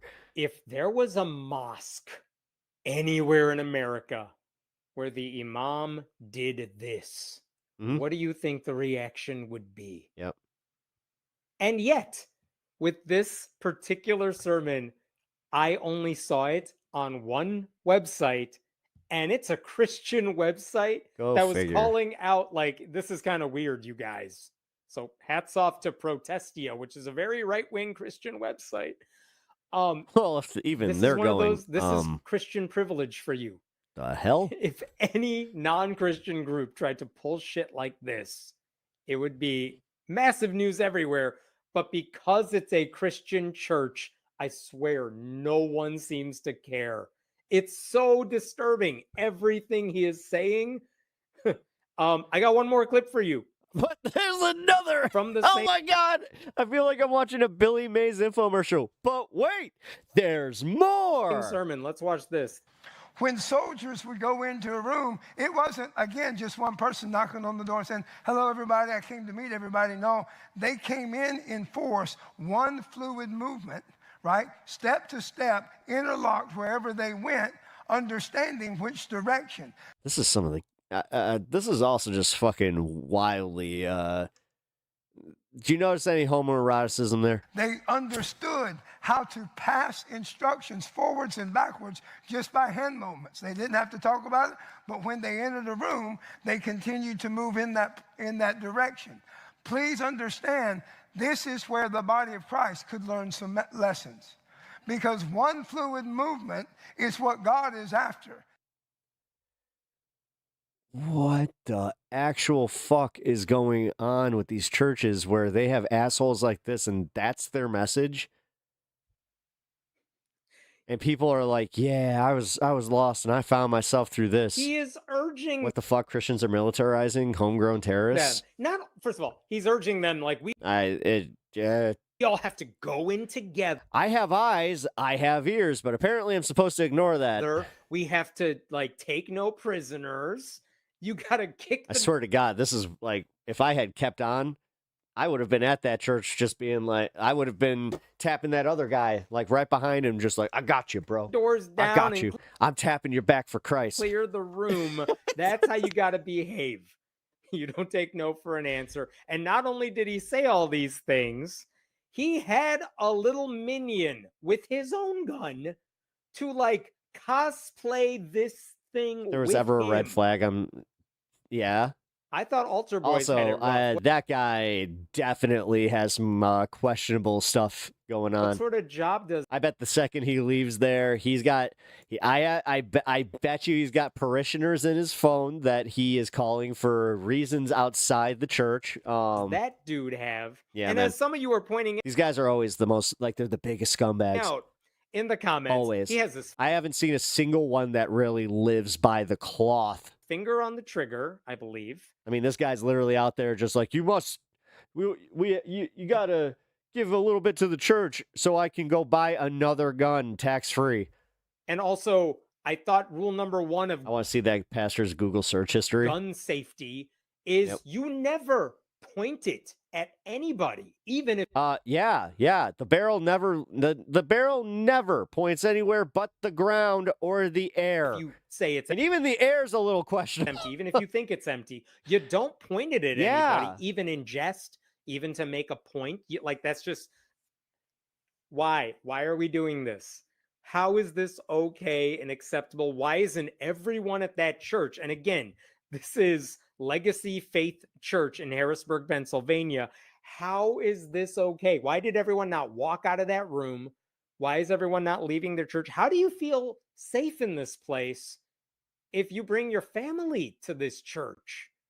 Like, I don't know. Do I not understand gun culture? Do I not understand Christianity? not. I cannot think of any situation I would be in where a guy like that is making me feel safe in any sort of way. Like, it is so bizarre to me. I don't understand. And again, I know I said this earlier. If any non-Christian group did anything like that and then posted the video to YouTube online. And by the way, I watched the YouTube video of this. It doesn't have a ton of views because there's no shame. They're not worried about this thing going viral. They want it to go viral. Is it actually happening? It's ridiculous. So what do you do with this? How? What? I don't know. Just give me a question. I don't know what to say about this other than I had to watch this. So now I need you to watch this. I mean, I kind of feel that way with a lot of stuff that I show you guys where it's like, I had to see this. You have to see this. I'm doing my best to make it viral. That should go viral. That's crazy. Yeah, you know what? Maybe I'll clip this up of my reaction to it. I'll clip it and then put that out as like a shorter. I need to do more shorts. Just realize that. All right, guys, we got some breaking news. Apparently, let's go to Steve. Steve is breaking news. Although Status Quo is breaking news live from Chicago. Here we go.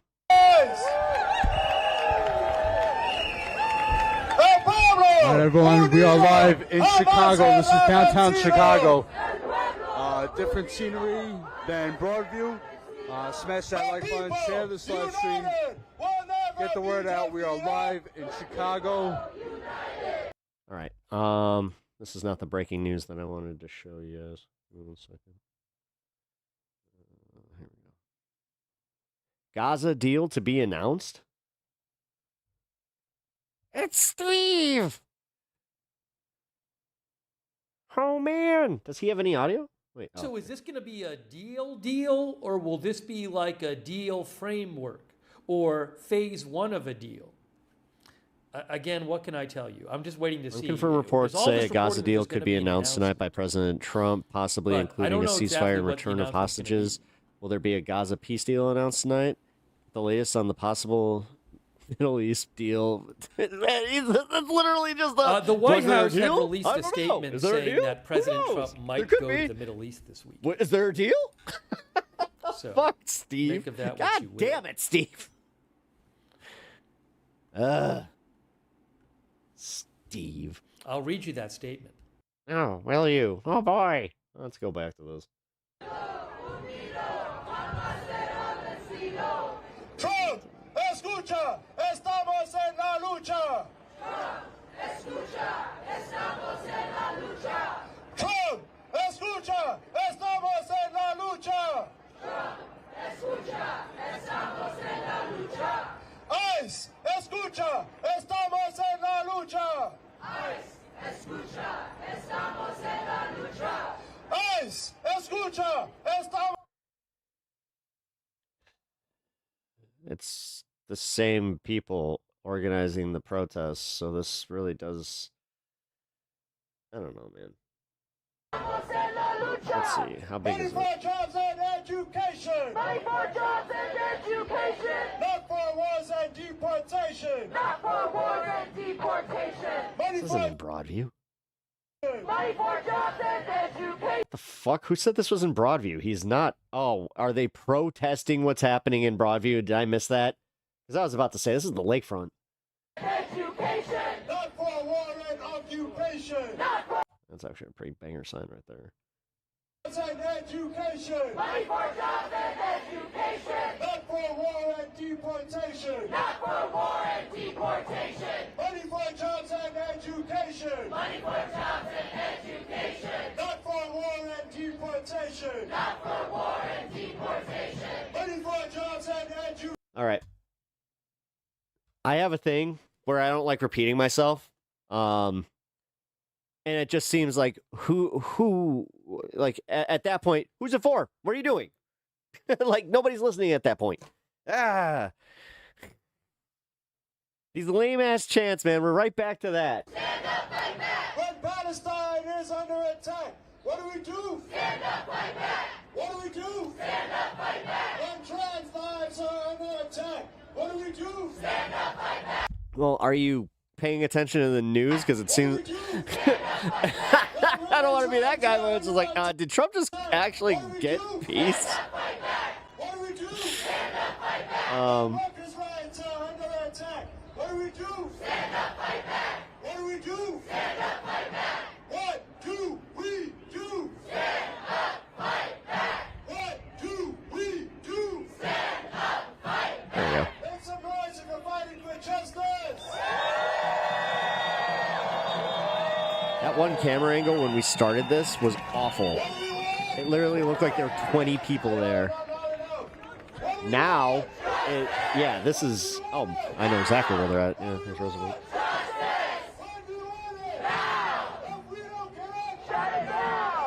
So they're on a march. This is another march on Michigan Avenue, then. So I have a feeling that they're actually going to be marching towards the bridge this time, as opposed to where they started at the bridge last time and went to this park.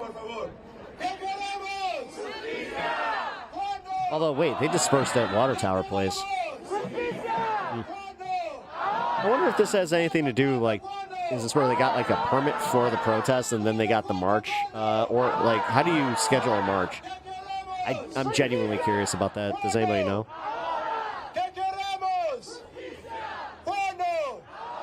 Oh, wow, yeah, they're not going to shut down the traffic for them. Because they got the bridge open still. Now what happens when we fight? When we fight, we win. When we fight, we win. When we fight, we win. When we fight, we win. When we fight, we win. This angle right here makes the protest look horrible. In the back, can you hear me clearly? All the way in the back. Can you hear me? No! Raise your hand if you can hear me all the way in the back. You need another microphone. Hello, everybody. Thank I want the chance a good speech with Malcolm X energy would be nice. My name is Hossein Again, Barajda. yes, like I'm a member of the U.S. Palestinian Community Network and the Arab American Action Network. I am one of the co-chairs of the Chicago Coalition Against. All right, I want to see a little bit of what Steve's got to say about this. Hostages will be released very soon, and Israel. I'm very proud to announce that Israel and Hamas have both signed off on the first phase of our planned peace deal. This means that all of the hostages will be released very soon, and Israel will withdraw their troops to an agreed-upon line as the first steps toward a strong, durable, and everlasting peace. All parties will be treated fairly. This is a great day for the Arab and Muslim world, Israel, all surrounding nations, and the United States of America. And we thank the mediators from Qatar, Egypt, and Turkey, who worked with us to make this historic and unprecedented event happen. Blessed are the peacemakers. Donald J. Trump, President of the United States. Jesus Christ. Oh my God, this guy.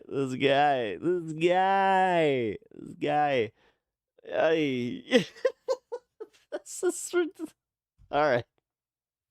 The first phase. But if you actually, so again, listen, I've been saying this since the first meetings that Biden, we have to point out, Biden did not get that.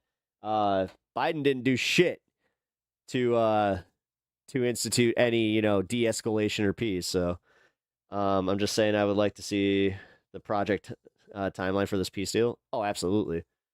Oh, the projected timeline, you mean? Well, according to him, within the first phase, so from my understanding, the first phase literally is they all pull back, and then they're going to so once the hostages are dealt with, then they want to, because we saw this on Piers Morgan yesterday, they want to try and de-weaponize Hamas, which I don't think that that's where the first phase might be the piece where we just don't get past that. Also, Netanyahu doesn't want to lose power, so I don't see this really having, the effect that this is a Trump says moment. What the hell? Hassan Piker's shock collar allegations? Wait, he has Kaya on a shock collar? Franco Show. You daily dive into the news. It is Wednesday. There is a lot to talk about. And in fact, you're getting a double dose today. You're getting this, and I just uploaded episode 2 of my brand new podcast, Crashing Out, where explained in the title, I crashed out about some things that do and do not matter. Apparently, Taylor Swift's new album, it's her MAGA coming out party. So after this video, definitely check it out. Wait, links, what? of course, in the description. But we really do have so much we need to talk about today, starting with this. Let's talk about this Hassan Piker controversy and backlash. Because while Hassan, who's a political commentator, often pops up into the news over a political take, this time he was trending everywhere over this clip. But it is emblematic of all of America's much more consequential violence. Okay? It's the same reason as to why America, Kaya, please just fucking just stop. That ain't no vibration collar. Sylvie, listen. I had a vibration collar for him. That's not a vibration collar. That's a vibration shock collar. That's one that has the beep beep. Because we had a collar that does a beep beep, a vibration, and then it has a shock. That is totally a shock collar. And that's where, like, when I learned about the shock collar part of it, because I thought I bought just a vibration collar, that's where I was like, yeah, what the fuck is this? Never used it again. That is crazy. Like, he's using that. That's fucking crazy. Jesus Christ. She got her nail caught. You're being such a baby. It's that sudden yelp after Hassan seems to reach off camera. It's led many to claim that he was using a shock collar against his dog, or with many also now demanding that Twitch ban him. And then to back up these claims, you've had people pointing to things such as zooming in on the collar and saying it's not a normal one. With other big streamers in the space like XQC looking at old footage that apparently showed the collar blinking. Others have also gone further back to find old clips of Hassan admitting that he owns a shock collar. So this also, as you had many noting in the clip, he says, my old roommate wanted to use a shock collar for Fish and his dogs. For Fish and his dogs barking. I couldn't do it. I have it still. I bought it. They are incredibly effective. But then also, in addition to that, some of the clips that people found, they're not necessarily about a shock collar per se, but instead how tight the collar is. And now it's mainstream. I love her. I think her collar's too tight. Well, it's here we get. It's you have to be able to get 2 fingers. Yeah, 2 fingers in. in. Get one. I think you're choking her. She's like, Yeah, It's because like then you're gonna get that. a lot of neck meat. Also, another angle here is you had people critical of Hassan saying that they felt like I mean, for real though, like God, the dog Kaya was being used as that the timing's insane. If she got her fingernail a caught, prop and essentially forced to stay in frame. But then there you also had plenty of people scrubbing through the video saying you can see large amounts of time where she's just not there at all. Right, and all of this, it's playing out while you have a lot of people going after Hassan. You also have it's not a good look. No, how he reacted to her just being a dog. defending. That legit.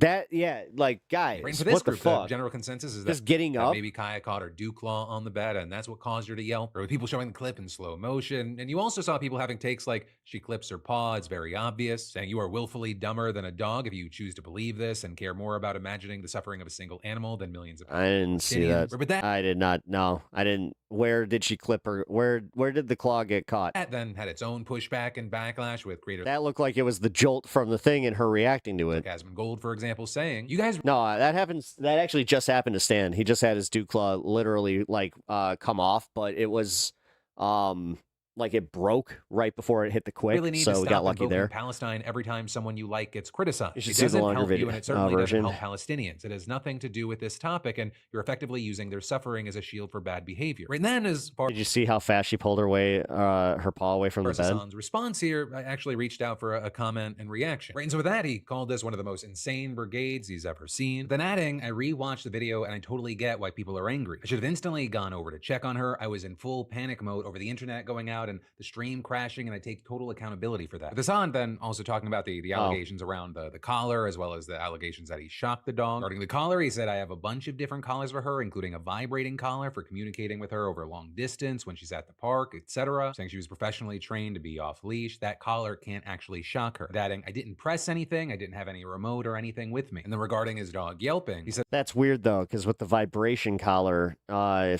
mean, he's saying that it wasn't even that, but I'll just say this: vibration collars, you can hear the beep. I don't know what happened, but I assume it was her clipping her dew nail on the corner while following the place command, but I get why it looks horrible to a person who's seeing this interaction for the first time. And then regarding people saying, the dog's just there in the background, or maybe even the dog is forced to be there, he said Kaya is an incredibly well-trained dog and super well taken care of. She gets 2 hours. All right, no. Hours of activity in the morning at the park, and then another. No, the other problem I have specifically with Stan is if he's upstairs for an extended period of time when I'm down here, he'll just sit at the door howling. Hour-long walk in the afternoon with my mom. Makes no sense when he enjoys being down And there. then adding her place I command let is him up there, every so time he she needs to go. doesn't lay on the hard I'm getting defensive now. ground and her joints as a big dog, but she is free to do whatever. Saying people have been sequencing minor infractions to make up their own insane narratives about this. Why would he be so surprised if he had shocked her? Anyone Okay, who that's knows fair. me or has been around me can vouch for how I spend every waking moment with my dog and how much I love her and take care of her. But ultimately, that's where we are right now, and I'd really love to know your thoughts, because depending on where you go online, very, very different reactions. Yeah. What are your thoughts, your opinions, Well, no shit. and your reactions here? But then next up in the news, well,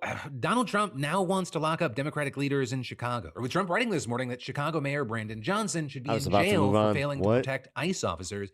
Damn, dude. I spent one morning in the fucking doctor's office, and this, like, I missed this. Governor Pritzker also. And this is coming as Texas National Guard troops have now arrived in Illinois after Trump authorized their deployment, which is just the latest escalation and stage of Trump sending the National Guard to cities with liberal leadership, claiming often without evidence that they are lawless, violent, and dealing with There's like a million psyops against this guy at any time, whether this is from the right or Israel. Trump has also specifically compared Chicago to a war zone, but you have J.B. Pritzker saying that if the city's a war zone, it's the fault of the Trump administration and federal agents, with him telling CNN earlier this week. They're raiding neighborhoods where instead of going after the bad guys, they're just picking up people who are brown and black and then checking their credentials. Are you a U.S. citizen? They need to get out of Chicago if they're not going to focus on the worst of the worst, which is what the president said they were going to do.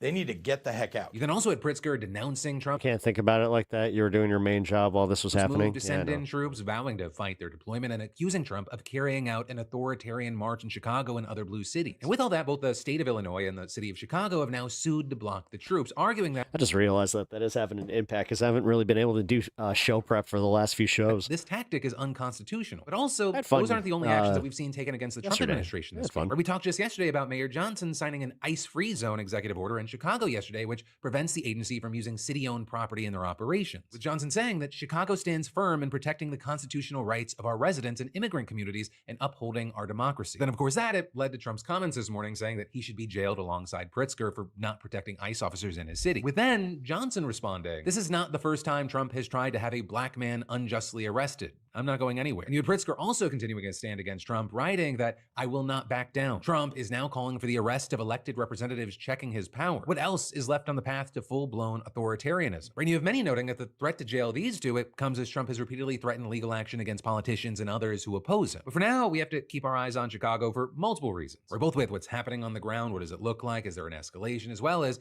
looking towards Thursday, that's when the hearing is set for the lawsuit to block troops. But then next up today, let's talk about that Katie Porter interview. Right, so if you don't know, Katie Porter, she's running to be the governor. I guess I'm watching Philly D today because I missed a lot. Governor of California. I had no Julie Watts, idea who this covers shit the state happened. of California for CBS, interviewing her. Right, and you had Watts sitting down with this pool of candidates to discuss issues in the state. And for some reason, things got quickly heated between Porter and Watts during this question. What do you say to the 40% of California voters who you'll need in order to win, who voted for Trump? How would I need them in order to win, ma'am? Well, unless you think you're going to get 60% of the vote. You think you'll get 60%. Everybody who did not vote for Trump will vote for you. That's what you're thinking. In a general election, yes. If it is me versus a Republican, I think that I will win the people who did not vote for Trump. What if it's you versus another Democrat? I don't intend that to be the case. You then had Watts asking how Porter can guarantee that she's going to be the only Democrat, to which Porter then suggested, she has the support and the name recognition to pull it off, and then added, I represented Orange County. I represented a purple area. I have stood on my own 2 feet and won Republican votes before. That's not something every candidate in this race can say. But you just said you don't need those Trump voters. Well, you asked me if I needed them to win. So you don't I think feel you like need this them is to win? unnecessarily argumentative. What is your question? The question is the same thing I asked everybody, that this is being called the empowering voters to stop Trump's power grab. Every other candidate has You notice this? The second that you see this now, it's almost like it's a dog whistle. answered this question. This is not Correct. And I argumentative. said I support it. So, and the question is, what do you say to the 40% of voters who voted for Trump? Oh, I'm happy to say that. It's the do you need them to win part that I don't understand. I'm happy to answer the question as you have it written, and I'll answer it. And we've also asked the other candidates, do you think you need any of those 40% of California voters to win? And you're saying, no, you don't. No, I'm saying I'm going to try to win every vote I can. And what I'm saying to you is that You're still assuming that everybody that voted for Trump is going to come back and vote that same way. Like, that's actually so disingenuous of her framing, too. Like, does she not get that? Well, to those voters, okay. Because, like, she's doing this under the auspice that, oh, you really think that you're going to pull 60%, even though the numbers here show that the last candidate pulled 60%? So you... I don't want to keep doing this. I'm going to call it. Okay. Thank you. You're not going to do the interview with us? Nope, not like this. I'm not. Not with 7 follow-ups to every single question you ask. Ms. And Porter, we're just going to circle around. I am an investigative I have never had to do reporter. this before, ever. You've never had to have a end an conversation interview. with To end a an reporter? interview. No, she's never had to Every end other an candidate interview. has done this. What part of I'm me? I'm running for governor because I'm a leader. So I am going to make... So you're not going to answer questions from reporters? Okay, why don't we go through? I will continue to ask follow-up questions because that's my job as a journalist, but I will go through and ask these, and if you don't want to answer, you don't want to answer. Actually, your job as a journalist is to try and be objective. What you're doing is you're pushing an agenda. You're actually doing the opposite. You're being a true, full-blown propagandist. At least admit it, lady. So nearly every legislative... Like the fact that she, like, this is going to be funny to watch how many of them, because of the CBS thing, automatically are going to be just not trusted anymore. I don't want to have an unhappy experience with you, and I don't want this all on camera. I don't want to have an unhappy experience with you either. Right, with that, you did have CBS noting could that have she did ultimately been stay in and the continue room answering questions. But this interview, and specifically this Walk section, away from it's the gotten a reporter ton like of this, attention online. So I'm calling it a train wreck, a car crash reporter, saying it's a bad look, applauding the reporter for continuing to press on. You also had tons of people in the political sphere weighing in here. Right? People like Elizabeth Ashford, who's been a strategist for several high-profile California politicians, saying, when you're governor of everyone, not just the people in your party. And adding it's a bad look to say you don't want or need votes from certain Californians, even those you really disagree with, but then also adding even good candidates have bad nights. This was a miss for Katie, but not every interview is going to go great. You then also add other candidates in the race seeing this as an opportunity to speak out, or with, for example, former Health Secretary Javier Becerra writing, "I'm not interested in excluding any vote. Every Californian deserves affordable health care, safe streets, a roof over their head, and a living wage." You also had California State Superintendent Tony Thurmond also writing, "This is a pattern for Katie Porter," saying no candidate for governor should hide from the press or mistreat them. "We owe it to the public to be transparent," and saying if she can't answer basic questions from a reporter, how can Californians expect her to stand up to President Trump? And the timing here, not great, as you have outlets like Cal Matters noting pretty recently that the race for governor remains pretty open right now. We're saying that while Porter does have a slight polling edge, it's still anyone's game. But I mean, the primary is not until June of next year, so it's not super far away, but it's also not super close. Right? That's plenty of time for things to change up, as well as for someone to hop in and jump to the top. And actually with that, you have rumors about people like Senator Alex Padilla joining the race. But that said, there's a lot that could happen, and we're also going to need to see, how this kind of affects things, and if it does, and to what degree. And so actually, in the meantime, what I want to do is I'd love to know your thoughts, your opinions, or reactions here, especially if you're someone that lives in California. Does seeing this change things for you, or do you see it as a bump in the road? Yay, nay, why? I'd love to know. And then I've got more. At least he does us the service of wearing a different shirt.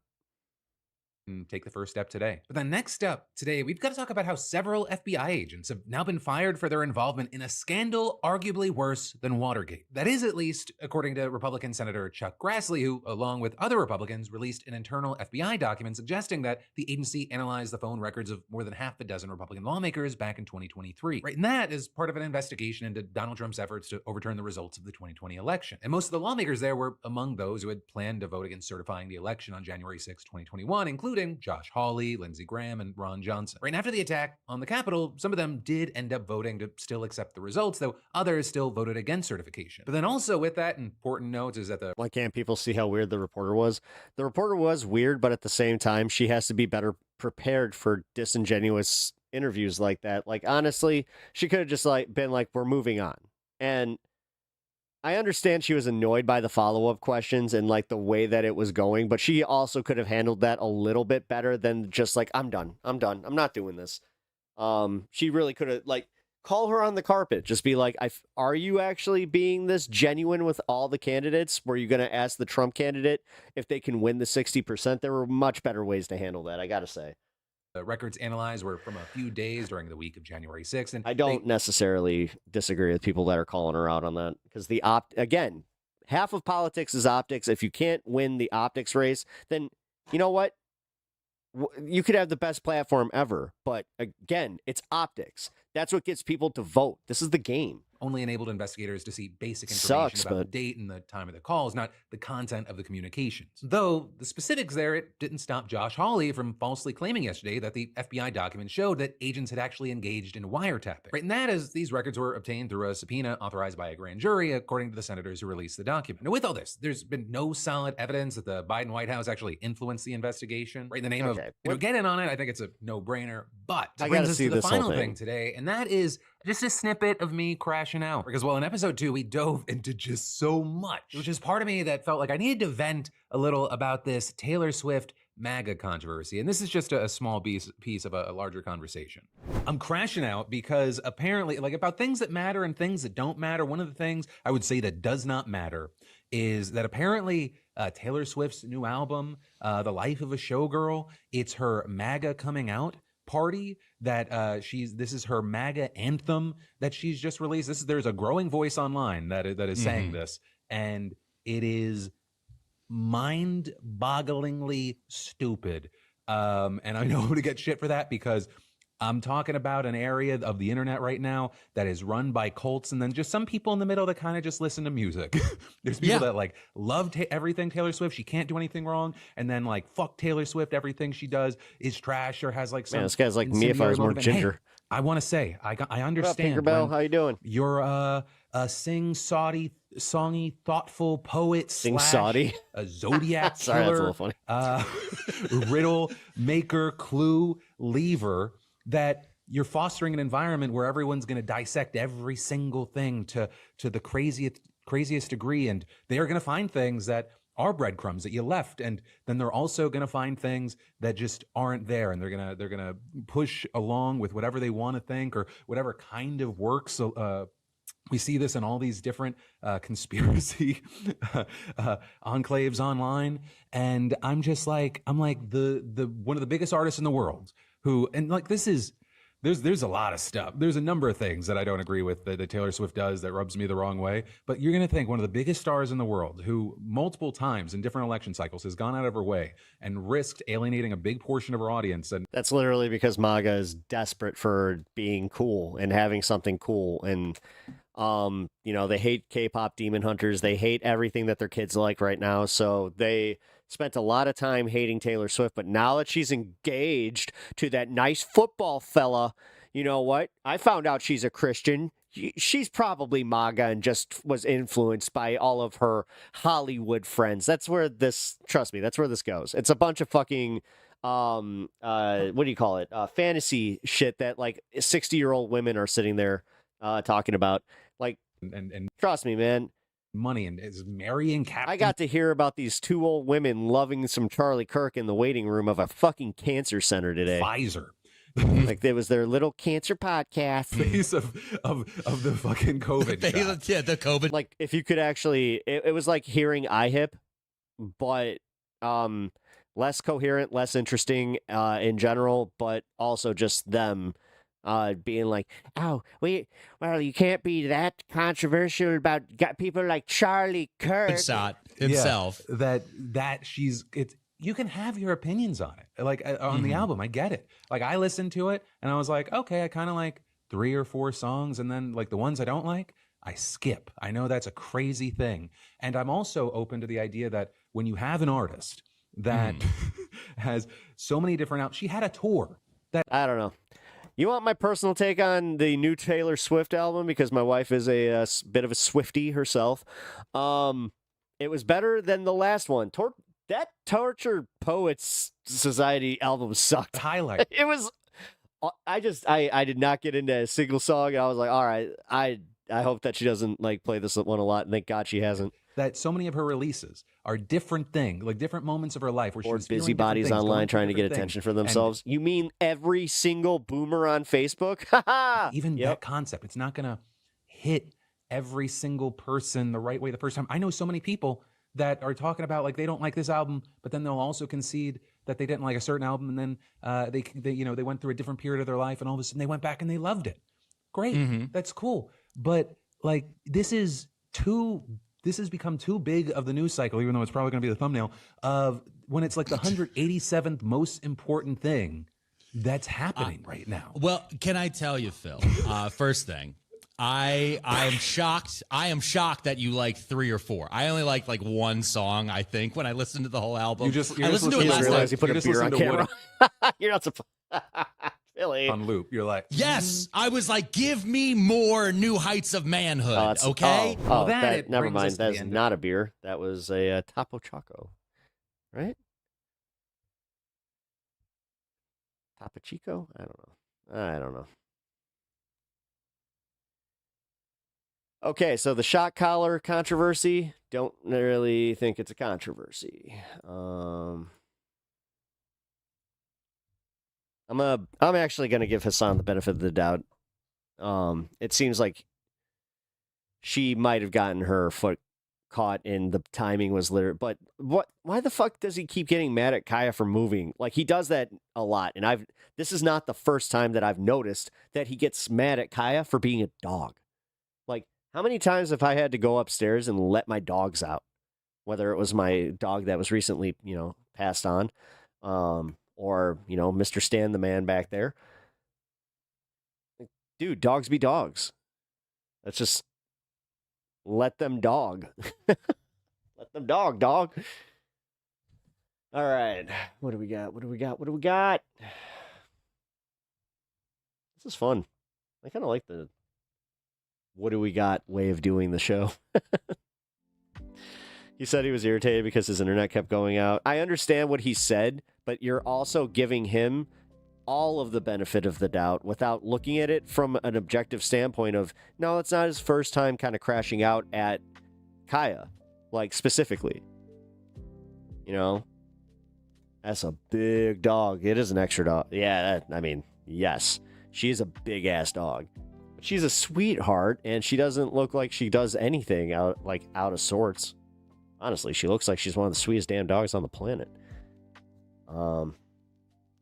Sorry, Dave, but I do kind of feel like it's the opposite of what where the other people are being so bad faith. I'm just trying to look at this like, okay, like if she got her nail caught, yeah, then the shock collar thing, again, not a problem. But when she did do that, I was watching that interview with iHip. When she did that, immediately I was like, okay, that's a problem. He said he was irritated because his it just came back when the dog thing happened. I've seen him tell the dog to sit down and also saw all the videos claiming animal abuse. It's not animal abuse. Anybody that's claiming animal abuse with Kaya's like that, that's completely bad faith and out of pocket. It's not animal abuse to just be a little, dicky with your dog sometimes. But it reeks of drama farming. It does. No, it does. It seems drama farmy. But then again, that was a bad clip. The timing was unfortunate for him because, it looked like he literally got mad. That, just from what I saw, like at the rest of us, and this is why it became a controversy, is it looked like he went like this. And then she went, yay! Also kind of, I don't know. That type of yelp, it looked like she went... I didn't see this, because when my dogs get their quick caught,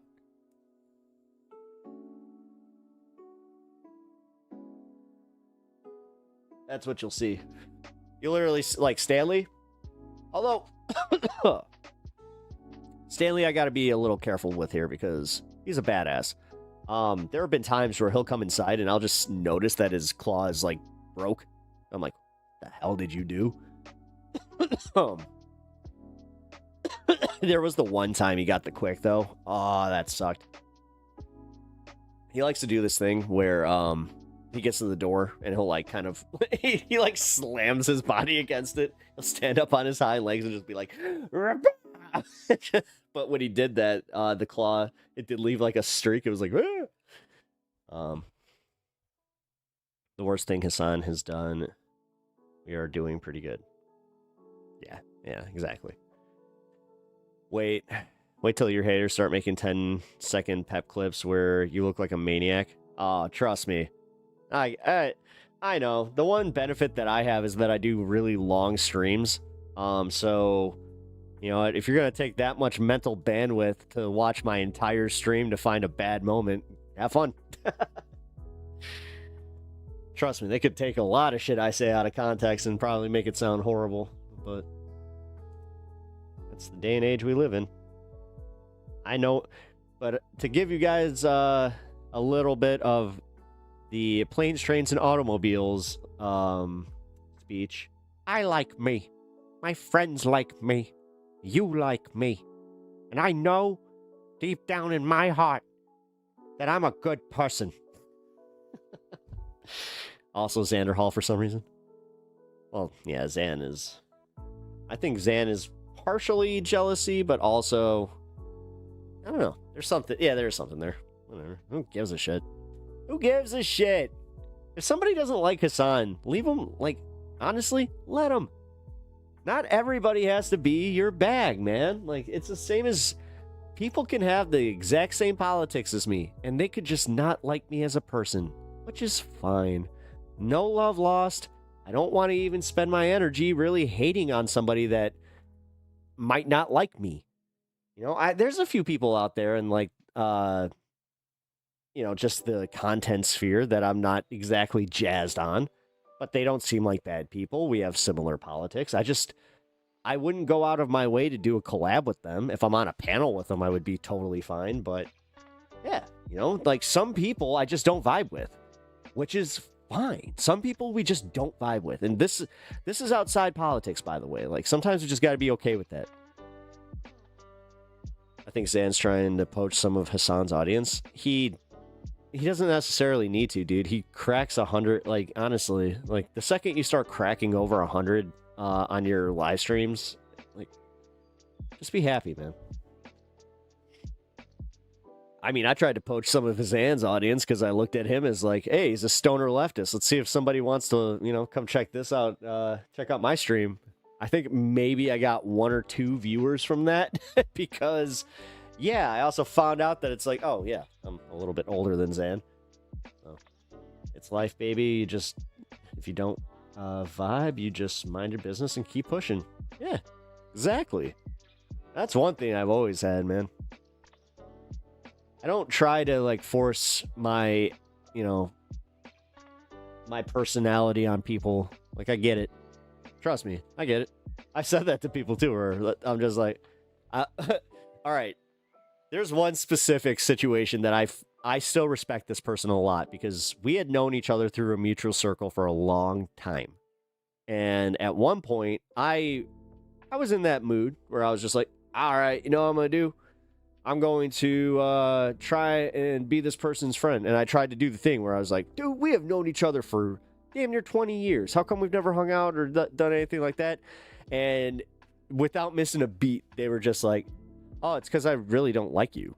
And I didn't take it that hard. Like, I did in the moment, but I also, he followed up pretty quickly where he's just like, yeah, you're just personalities a lot, and we have never been those people where we would be hanging out. He's like, but we got a mutual friend, and that's where we see each other. That's where we exist. I'm like, fair enough. So now he's in acquaintance land. That's just refreshing honesty. He's a little, yeah, I mean, it helps that he's a little autistic too. So like, I don't take direct offense where it's just like, oh, well, I know he's like that with other people and not just me specifically. So at least I'm not special in that regard.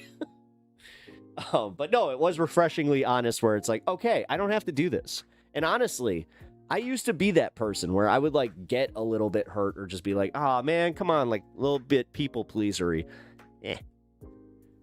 I'll do that with my friends now and like people that like me. Like, I'll try a lot harder with, even you guys. But this is where like a troll comes in here and I'm just like, cool. Try again in 20 years. No, in that, hey, that could work. But this is where I've also had success in this where like I did that to one of my other buddies.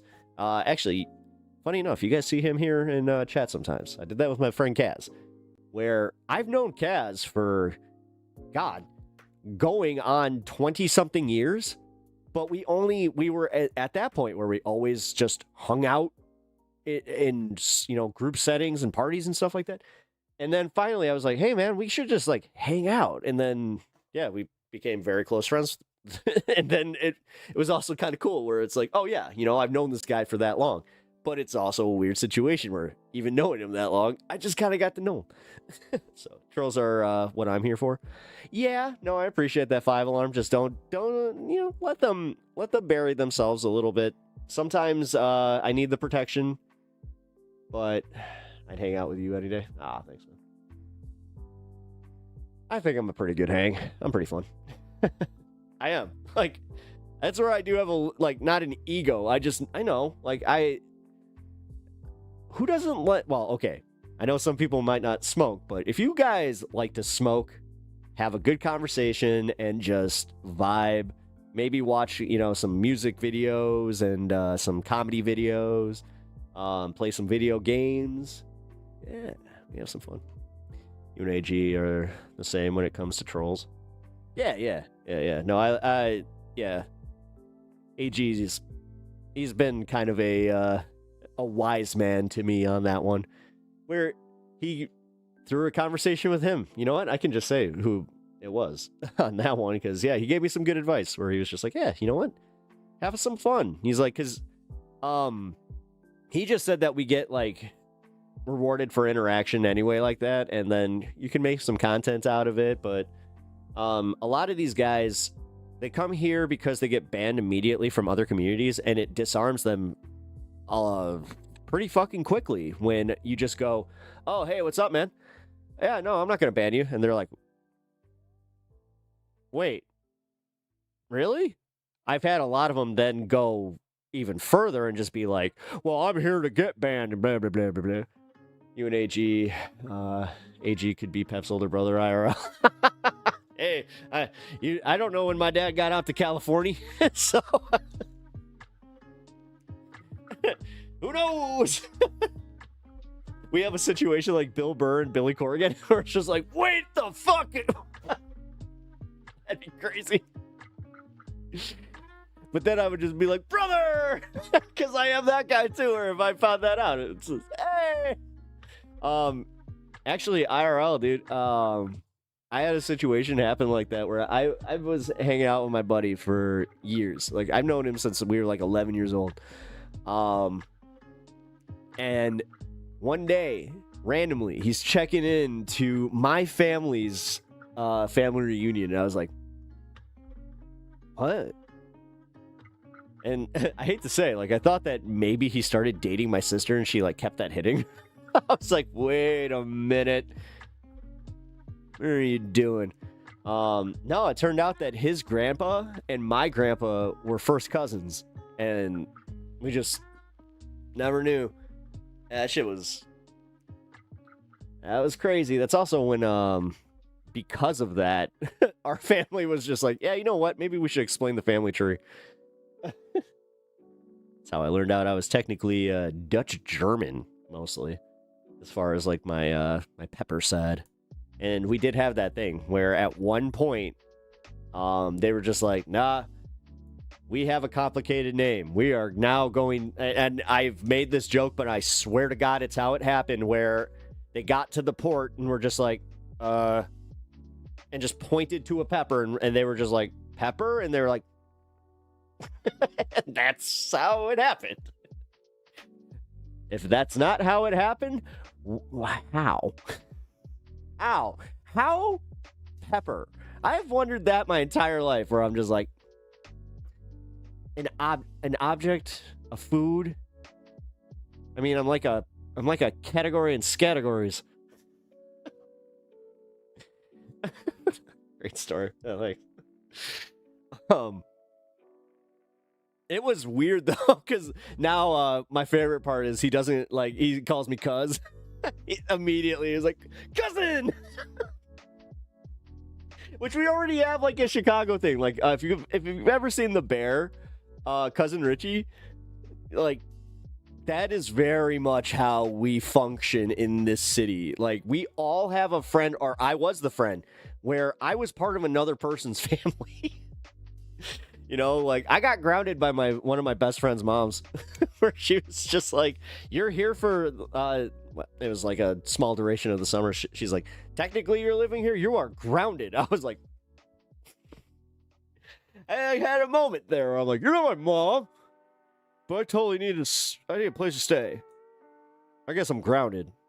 And I remember, dude, my buddy wasn't even there for that. So he comes downstairs, right? And I'm sitting there like pouting. I'm just like, man. He's just like, "What's wrong with you?" I'm like, "Your mom grounded me." He was like, "What?" I'm like, "Yeah, dude, your mom grounded me." He's like, "For what?" And I just told him, like, "Oh, I was smoking pot in my car and she caught me." He's just like, "You dumbass." He was so pissed at me. He's just like, "Why would you do that in my driveway?" I'm like, "I thought it was a safe place, man. I didn't know your mom was home."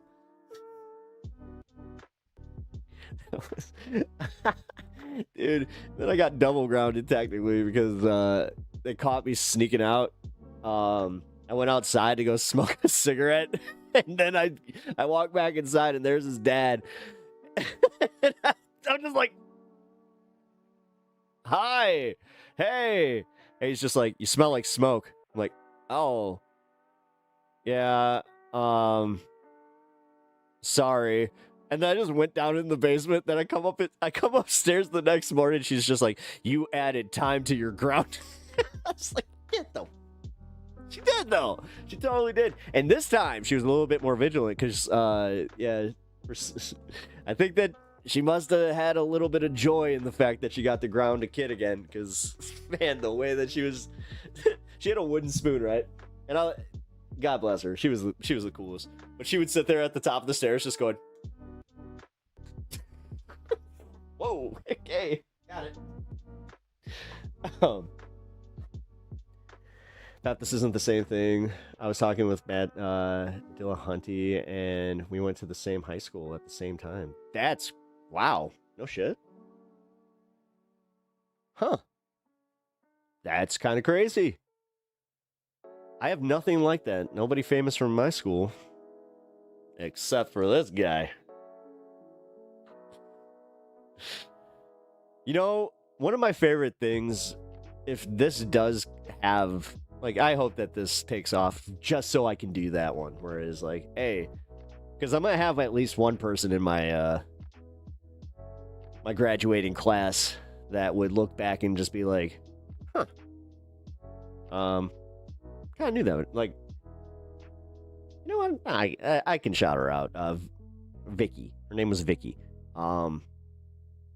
Because at one point, somebody tried to, like, just be like, there's Pep, you know, typical class clown. And they did call me Pep, by the way.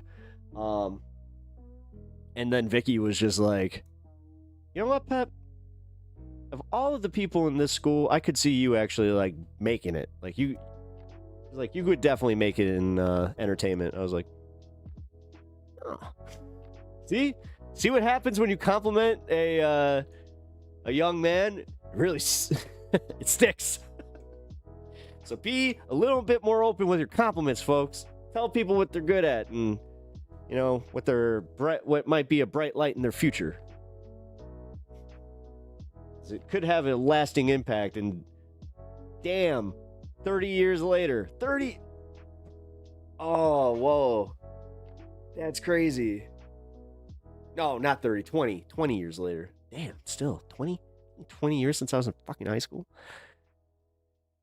Huh. I just aged myself, but that also hit me. I was like, whoa. Oops. Pep just aged herself. I know. I was like, damn. Did I get more grays? I probably did. Damn. It's alright. Everybody knows how old I am. Not quite, you know, I'm not hiding that. Who gives a shit?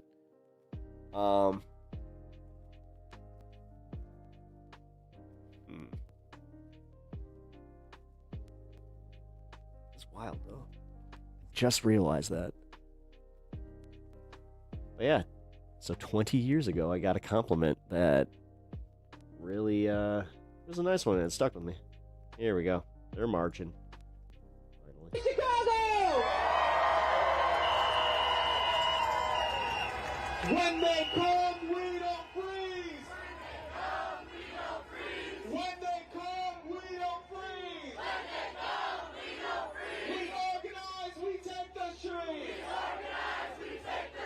We organize, we take the street. We organize, we take the street. When they come, we don't freeze. When they come, we don't freeze. We organize, we take the street. I've seen that guy with the Pikachu glasses at multiple protests.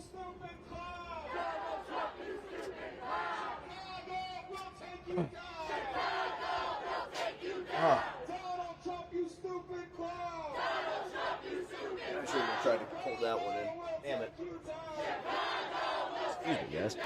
Donald Trump, you Damn. stupid clown. Donald Trump, you stupid clown. Chicago will take you down. Chicago will take you down. Donald Trump, you stupid clown. Donald Trump, you stupid clown. I like this one.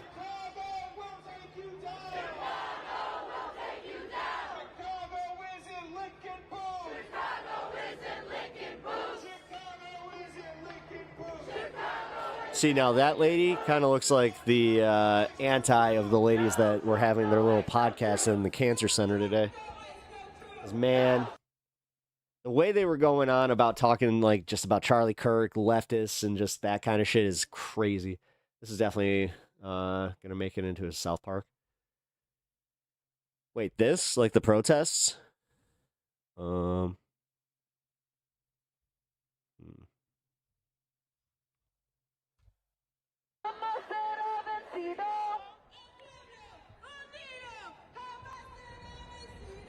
El pueblo unido jamás será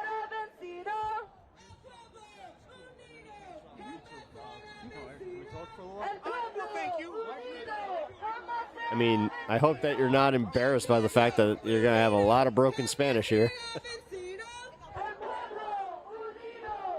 They will all be mowed down by ice. No, they won't. Oh, you mean in the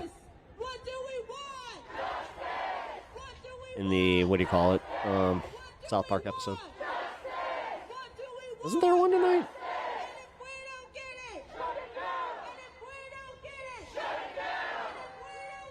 Yeah, South Park. Yeah, that's what I thought. I got you. I have bought stuff from CPS.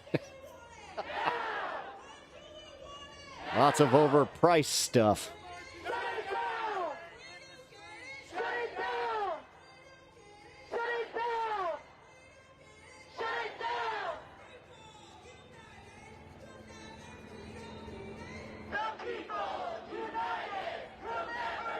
Yeah, I like that from Chicago with Love Hoodie.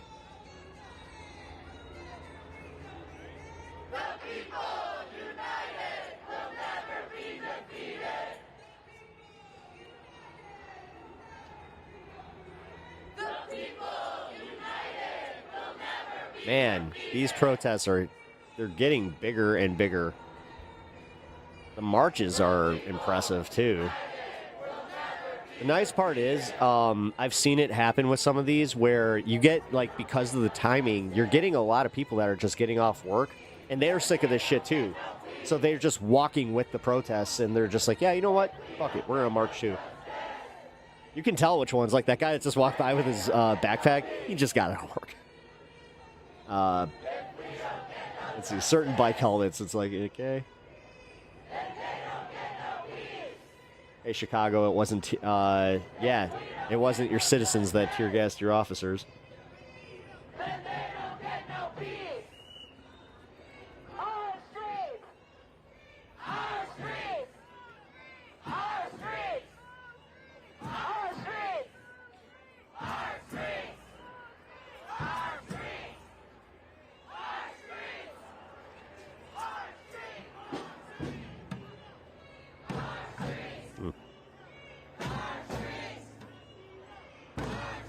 Do we have any more updates on the Trump peace deal?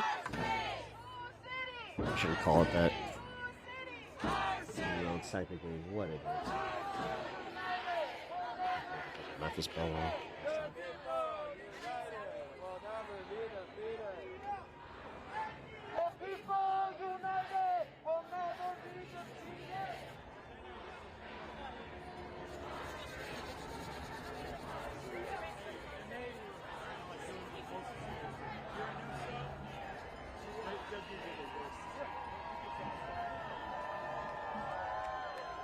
There's literally no news here.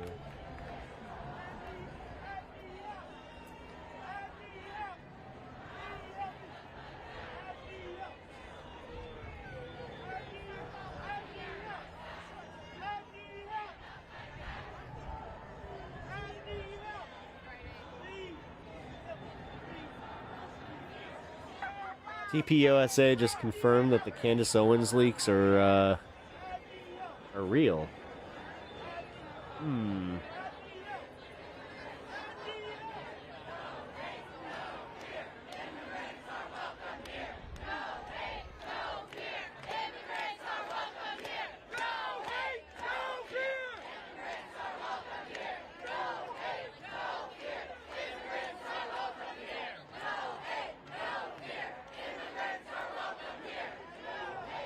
Good turnout. Great turnout.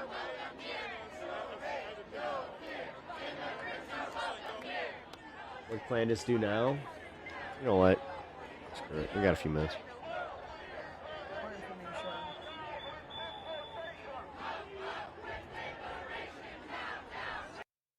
Keep that in the background and from what she says are 3 sources who confirmed something important to her. Let's go ahead and roll the clip. 3 people told me off record. 2 people who have this in a written communication from Charlie. Here's the original clip. One who is a Turning Point USA donor, and I would say very much one of the white knights in this. The very day before Charlie Kirk died, he expressed that he thought he was going to be killed.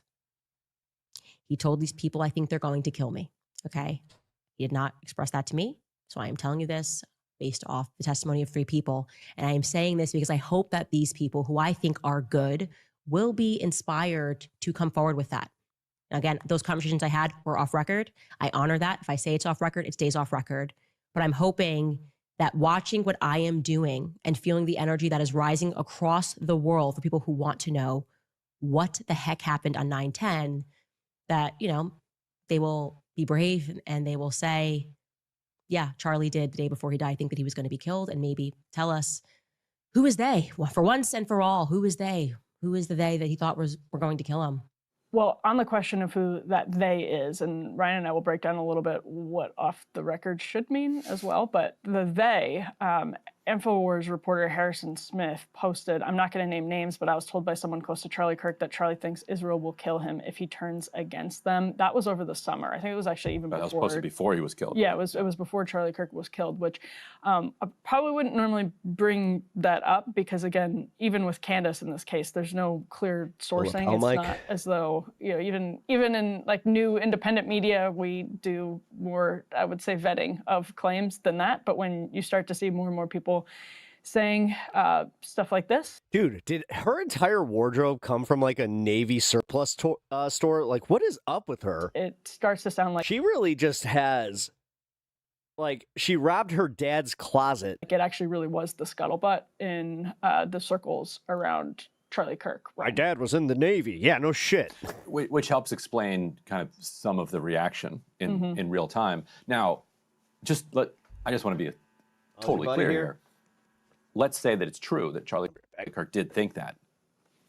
That does not lead logically then to the claim that they did it. Right. Like those are kind of disconnected things. Right. But it's important for understanding his legacy and the moment that we're in. What was happening behind the scenes. Yes. Right. And this is E8, so this is one of Charlie's close friends, Andrew Did you Colvett, hear him? who's been continuing to hold down the fort over at the Charlie Kirk show and talking a lot about trying to debunk some rumors and confirm other claims. He went through these text messages that Candace Owens released that showed Charlie Kirk basically doing I've had it up to here with these conservative... Stan, you left me. Damn it, Stanley. Zionists argument. He didn't say it that way, but you can see pretty clearly from the text that Candace released, which people were immediately saying, there's no way these are real, there's no way these are real, showing Kirk's exasperation, utter exasperation with being told what he can and cannot say about Israel. These are within 48 hours of him being assassinated. So let's roll E8. So does this impact Charlie Kirk's, like, the whole narrative behind people getting behind leftists getting arrested, or does this have no impact at all? To address some of the things that have been going around on public, namely about a group text chain that has been made known and released by Candace Owens. And I just want to address it head on because, that was a screen grab that I had shared with people. So it is authentic. Take a look. So Charlie writes in this group chat, just lost another huge Jewish donor, $2 million a year. Stas Ku needs another mod. I'm reaching out to them right now. I'm thinking of inviting Candace. Somebody writes, I have to step out. Have a great night. Charlie writes, Jewish donors play into all of the stereotypes. Thank you for hanging out. Also, thank you for the kind donation. And hey, have fun over at Status Quo. And don't be afraid to give a little shout out to some pep talks. I cannot and will. I love Status Quo, obviously. This is their feed, by the way. If you did not know that. Here, let me also do a solid. Ooh, Michigan Avenue. Nice. There you go. Not be bullied like this, leaving me no choice but to leave the pro-Israel cause. Then somebody writes, a donor writes, please do not invite Candace. That might feel good short term, but it's not good long term. In my opinion, like all groups, you're going to get a wide variety of opinions. That nasty free will thing that God bestowed on us makes life frustrating. So this definitely comes from like a point of personal contention, though. At times after the dust settles a bit, maybe. So again, this is 48 hours before Charlie Kirk was assassinated. He was very clear and he was very explicit. So the Candace part came first, and then Colvette confirmed, Right. as you saw in that clip, those were indeed real text messages. He said that's a screenshot actually that he had shared. And so these 24 things, hours before he was killed, roughly. within 48, yeah. Yeah. So clearly these things are pinging around because there were a lot of conversations in group chats. And it's so ugly to even have to talk about this because Charlie Kirk is not here to explain. I mean, in group chats, there's sarcasm. It's all virtual. It's sarcasm. You say different things. It's easy to imagine how things can get taken out of context. I would say that's a pretty clear statement from Charlie Kirk, but he's obviously not here to explain. He did have that long interview with Megyn Kelly where he put a lot of this in his own words. Right. You don't even need to be taking things from group chats necessarily to know that he was deeply, deeply exasperated. And that it seems that donor reference is to Robert Shulman, who the reporting from Max Blumenthal has been confirmed about him publicly revoking that money from Turning Point USA, falling out with Charlie, who considered him, or they considered one another to be very close, almost a mentor-mentee relationship. So this was clearly getting very nasty. And it shows the dynamic that we've seen over and over, where he says, "Thanks, dude. I really appreciate that." He says, quote, "Just lost another huge Jewish donor, $2 million, and that's Shulman, $2 million a year because we won't cancel Tucker. I'm thinking of inviting Candace." That's the dynamic that we see so often. Megyn Kelly's betraying a little bit lately, where it's like, and she'll say this out loud, if you try to tell me what I can and can't do, I'm going to go the opposite direction. Yeah. I'll give her that. At least she has like doubled down on that and shown that she. Want me to have Tucker? Oh yeah? How about Candace too? Yeah. Just to like. I just thought about something and I'm not going to say it, but I think you can see where I'm going with it.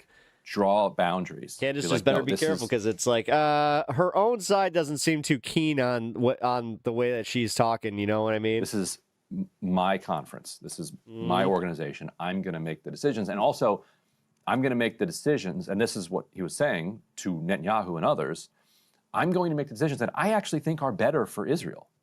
Like, he thought it was better for Israel Yeah. to have this aired out in public, Right. to sharpen your counterpoints against the narratives that exist, Which rather he than try to put- suppress them and pretend they don't exist. And that is what he said. He tried to explain to Netanyahu in the letter. He said this suppression is like absolute. The appearance of speech suppression, the existence of speech suppression, is bad for you. Right. You're not going to win this way. Right. It was his argument. And so. What up, Sean? Yeah. It has been fascinating to see this be the debate. By the way, guys, today's going to be a shorter show.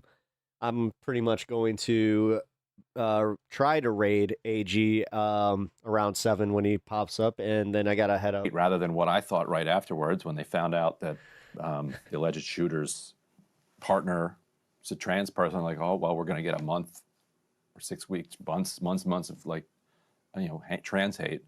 And instead, Buddy's here. This has been more the conversation. It's so ugly. I mean, it's the amount of. I mean, if you think about the amount of digital evidence of your thought process that you leave now in 2025, if you're somebody who works in politics and you're working this stuff out in.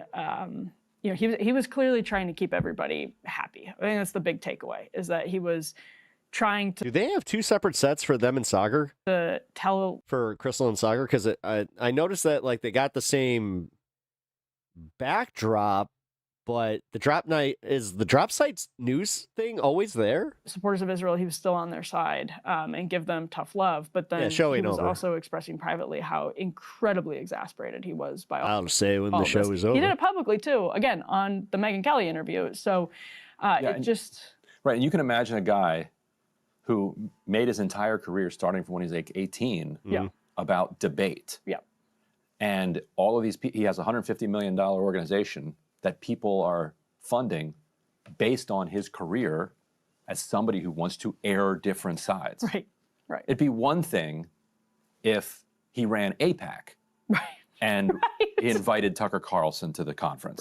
Right. Then I think if you're an AIPAC donor, you're like, no, absolutely not. Get out of here. Like, he does not toe our line. Right. And that's fine. You're an advocacy organization for AIPAC. Like, no Tucker Carlson, totally fair. Yep. But Turning Point USA it's Who had the idea to put these two together, though? Built on like, goddamn, the idea of debate. When these guys are together on their talking, it is a struggle to get through these clips. And so, like, dude, Ryan, like, I don't know, man, borrow some Riz or something. Fucking A. The idea that you can't have this debate, which is tearing the conservative movement apart, is just anathema to his very being. And then, as he explained on Megyn Kelly, to then layer on top of that a personal insult that you actually are anti-Semitic, right? Was clearly driving him nuts. Despite all the time he has spent advocating for Israel. I mean, it's just the fact that people are still right now. Emily brings the Riz. Well, that's the problem. Treating his feelings like they were in some way illegitimate or flirting with anti-Semitism it's so disgusting. And it's just ugly, again, that his sort of digital footprint is being torn apart like this. It was, I mean, he put this stuff pretty clearly in public at the time too, but oh my God. Sad. Oh, who cares? I literally was tuned out. I'm like, I'm done.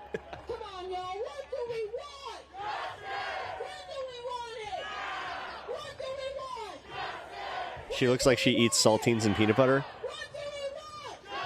What's wrong with some saltines and peanut butter? Sometimes that's all you can have there, mister. This community is the only thing that can save the snooze fest that is watching Ryan and Emily. It really is. I swear to God.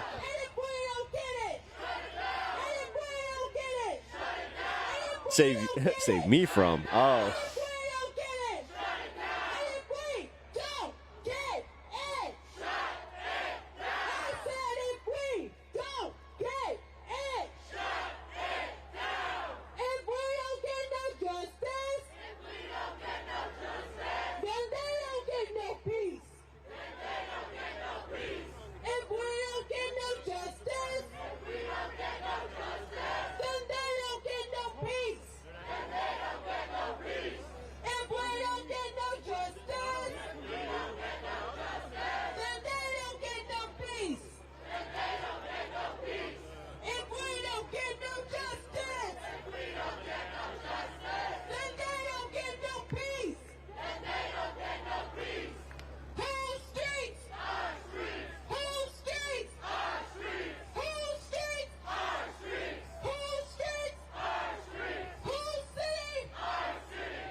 I hate One Piece flags at protests.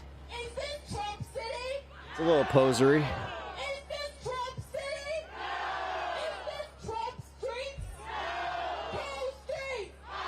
Look at all those people. Yeah.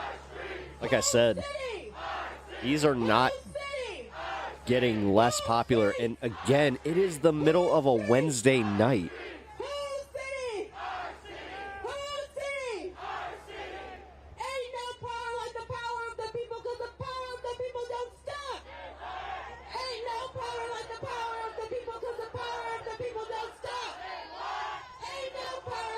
All right, I felt like she was dangerously close to getting to that, Heidi, heedy, skip it about the joy.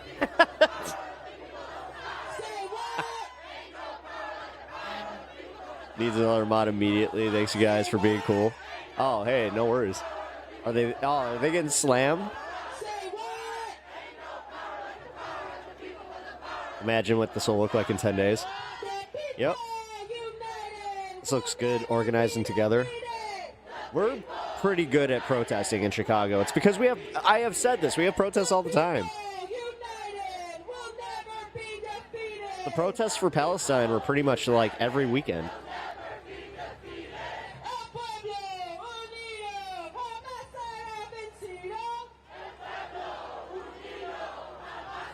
It's only gonna be, yeah, it can only get bigger from here. I mean, it keeps getting bigger. Like, this is, you have thousands of people coming out now. That's fucking up traffic to boot. Because it is rush hour right now. I literally feel bad for anybody that's trying to get the lower whacker right now. That sucks. There's alternative routes, but that's the most direct. It's a historically based city. Yeah. Yeah, from, so you know, like the way that New York is set up where, like, you can count down from the, from any street you can count down and get to, the, not river, the ocean. I had a moment there, I'm like, what is the bigger body of water? Yeah. It's the same kind of for Chicago, where it's based on the lake, and then you can pretty much like count down right from the lake.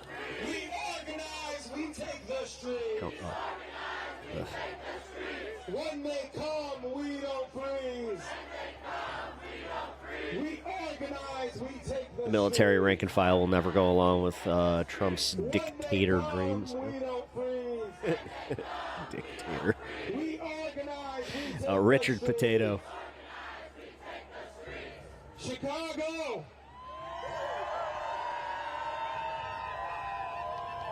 We're out here to make a clear statement. Fuck Donald Trump.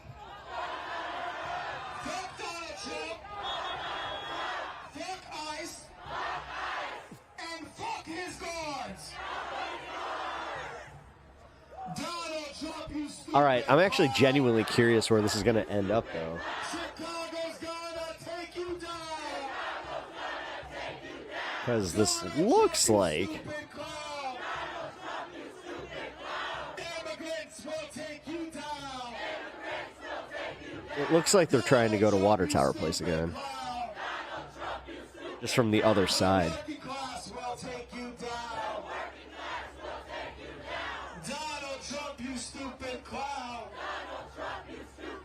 Chicago's gonna take you down. Chicago isn't licking boots. No Trump, no ICE, no troops. Chicago isn't licking boots. No Trump, no ICE, no troops. Fund the schools, What's not this? the guard. Get the hell out of our backyard. Is that stop?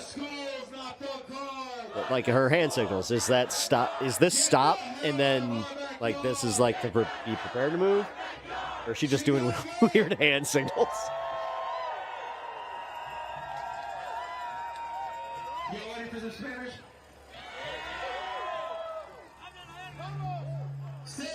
Got it. Here, I'm gonna smoke with y'all.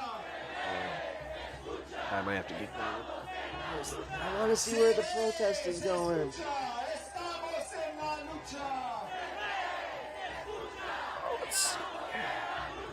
Se ve, se siente, el pueblo está presente. Se ve, se siente, el pueblo está presente. Adelante, adelante, la lucha es constante. Adelante, adelante, la lucha es constante. Adelante, adelante, la lucha es Tenemos cero miedo. Se ve, se escucha, estamos en la lucha. Se ve, se escucha, estamos en la lucha. Se ve, se siente, el pueblo está presente. Se ve, se siente, el pueblo está presente. Chicago! Hey, golf. We might be able to figure something out. Here,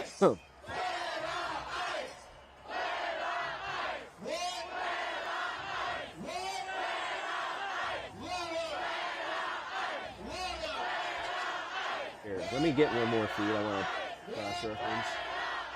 And then... Fortune.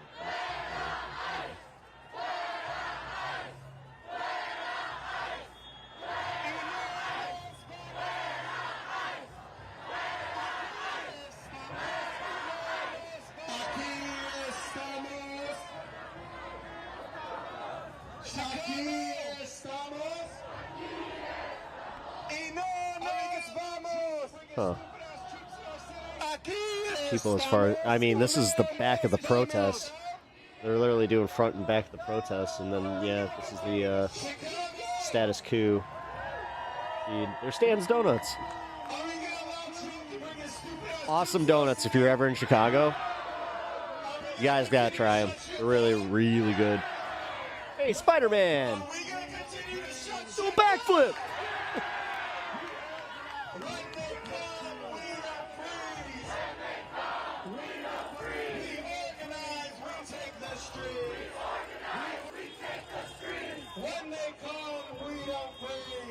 Oh, it's this guy.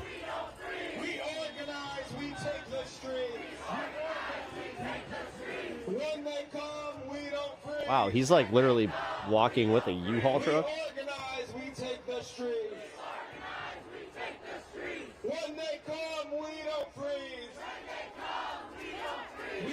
Yeah, this isn't just a... Yeah, this ain't a small protest at all. Damn, dude. Yeah, there's the Tribune building. They're getting to the end of it. Is our buddies at Fox News.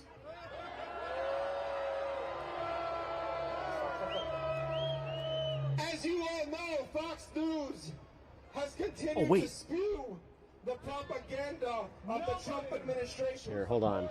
I'm actually going to go to this feed for a second. In the White House and those in Congress are ever going to be welcome here, are they? So I need you all to be as loud as you can. Let them hear our message.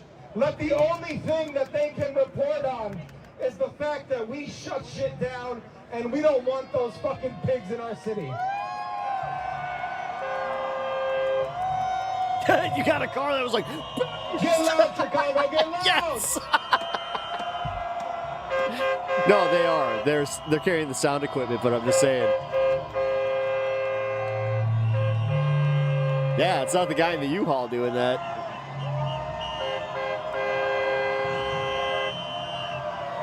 That makes me wonder. Chicago isn't licking boots. Chicago isn't licking boots. I mean, this is right. Yeah, I mean, they're on the other side of Federal Plaza. Chicago isn't licking boots. No ICE, no Trump, no troops. All right, they're getting better at the chance. I'll give them that.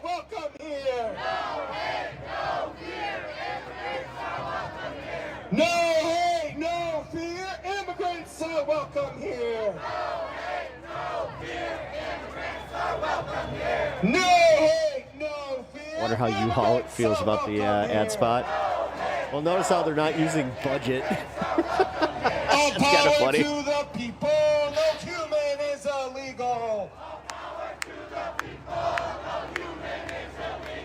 All power to the people, no human is illegal.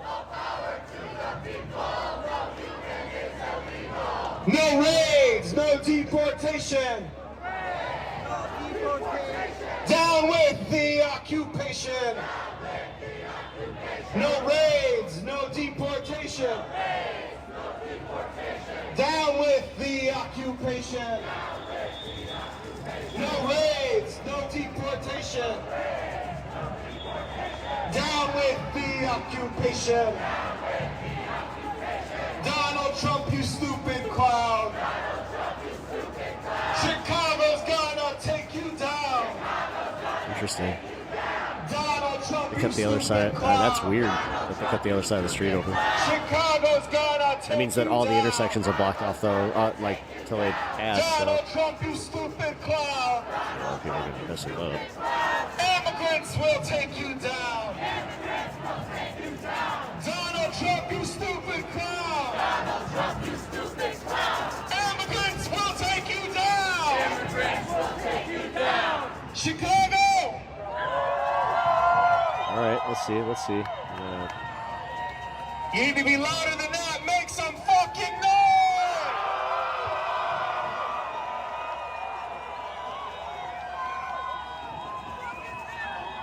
Yeah, right now we have 4 city blocks of people in the streets demanding That's justice. crazy. That's crazy. It's stretching 4 city blocks? Dude. Whole streets. That's crazy. Whole streets. Whole streets. I like how I have, like, Chicago ways of measuring that. I get that. That's a lot of people. Yeah, that's a couple thousand. Easy. That's nuts. That's so many people. That is. We reject the whole damn system. Donald Trump, we will resist him. We reject the whole damn system. We reject the whole damn Yeah, they do have a police escort.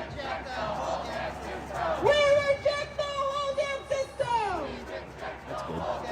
No hate, no fear. Immigrants are welcome Okay, here. I gotta get going, guys. No hate, no This is awesome, though. Immigrants are welcome here. All right, AG is on. Sweet. I'm gonna do here. How do I do a raid over from YouTube? Holy shit, at Pep Talks. They need more season mods immediately. They're reaching out to me. Holy hell. Oh, okay. Well, if any of you guys want to jump over to Status Coup and help mod over there, it sounds like they could actually use the help. So that would be appreciated. Because Status Coup, yeah, they contribute to this stream. They were actually one of those the ones we were watching. So, but yeah, guys, I'm sorry. I do gotta go. Ooh, it's 3:11. You know what? I like 3:11. But it's gonna be 3:12 when I sign off. So, good night, guys. Cheers. I will see you tomorrow. Oh crap. You know what? I think I'll be on at 4. We shall see. Their chat is a dumpster fire. Ooh. That's disheartening to hear. Well, yes, guys, hop on over there if you can help out in any way. How do I raid? 5 Alarm, do you have a way to do that? Can you raid AG? Because I'm going to do that over on Twitch here.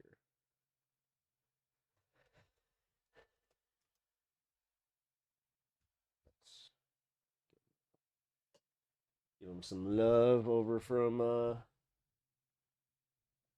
Twitch, and then come on, go. Right now, there you go. Say hello for me while you guys are in over there. I appreciate that. There we go. I'll try to hit him up real quick. I don't think the thing is I'm gonna have to figure it out. Everybody hop over to AG's channel. If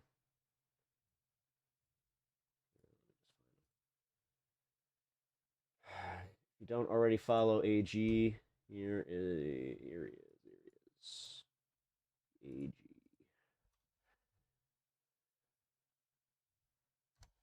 There you go. All right, guys. I will catch you tomorrow, 4 o'clock. If I'm not on at 4, it will be at 8 o'clock. So I'll keep you guys posted in Discord, though. But until then, I will, like I said, catch you tomorrow. Bye. Oh. Good night. Who the heck is Pep Talks? I'm not gay, but I fantasize about Marco Rubio. Pep talks. Pep talks. Pep talks. Let's eradicate the Kung flu. I'm literally coming. Pep talks. Pep talks. Who the heck is Pep Talk? They want our women. They want our children. Pep talk. Sometimes no means yes. Grab them by the pep talk. Grab them by the Marco Rubio. Obama is a racist. Pep talk. I'm literally coming. I'm literally coming. Pep talks. We found weapons of mass destruction.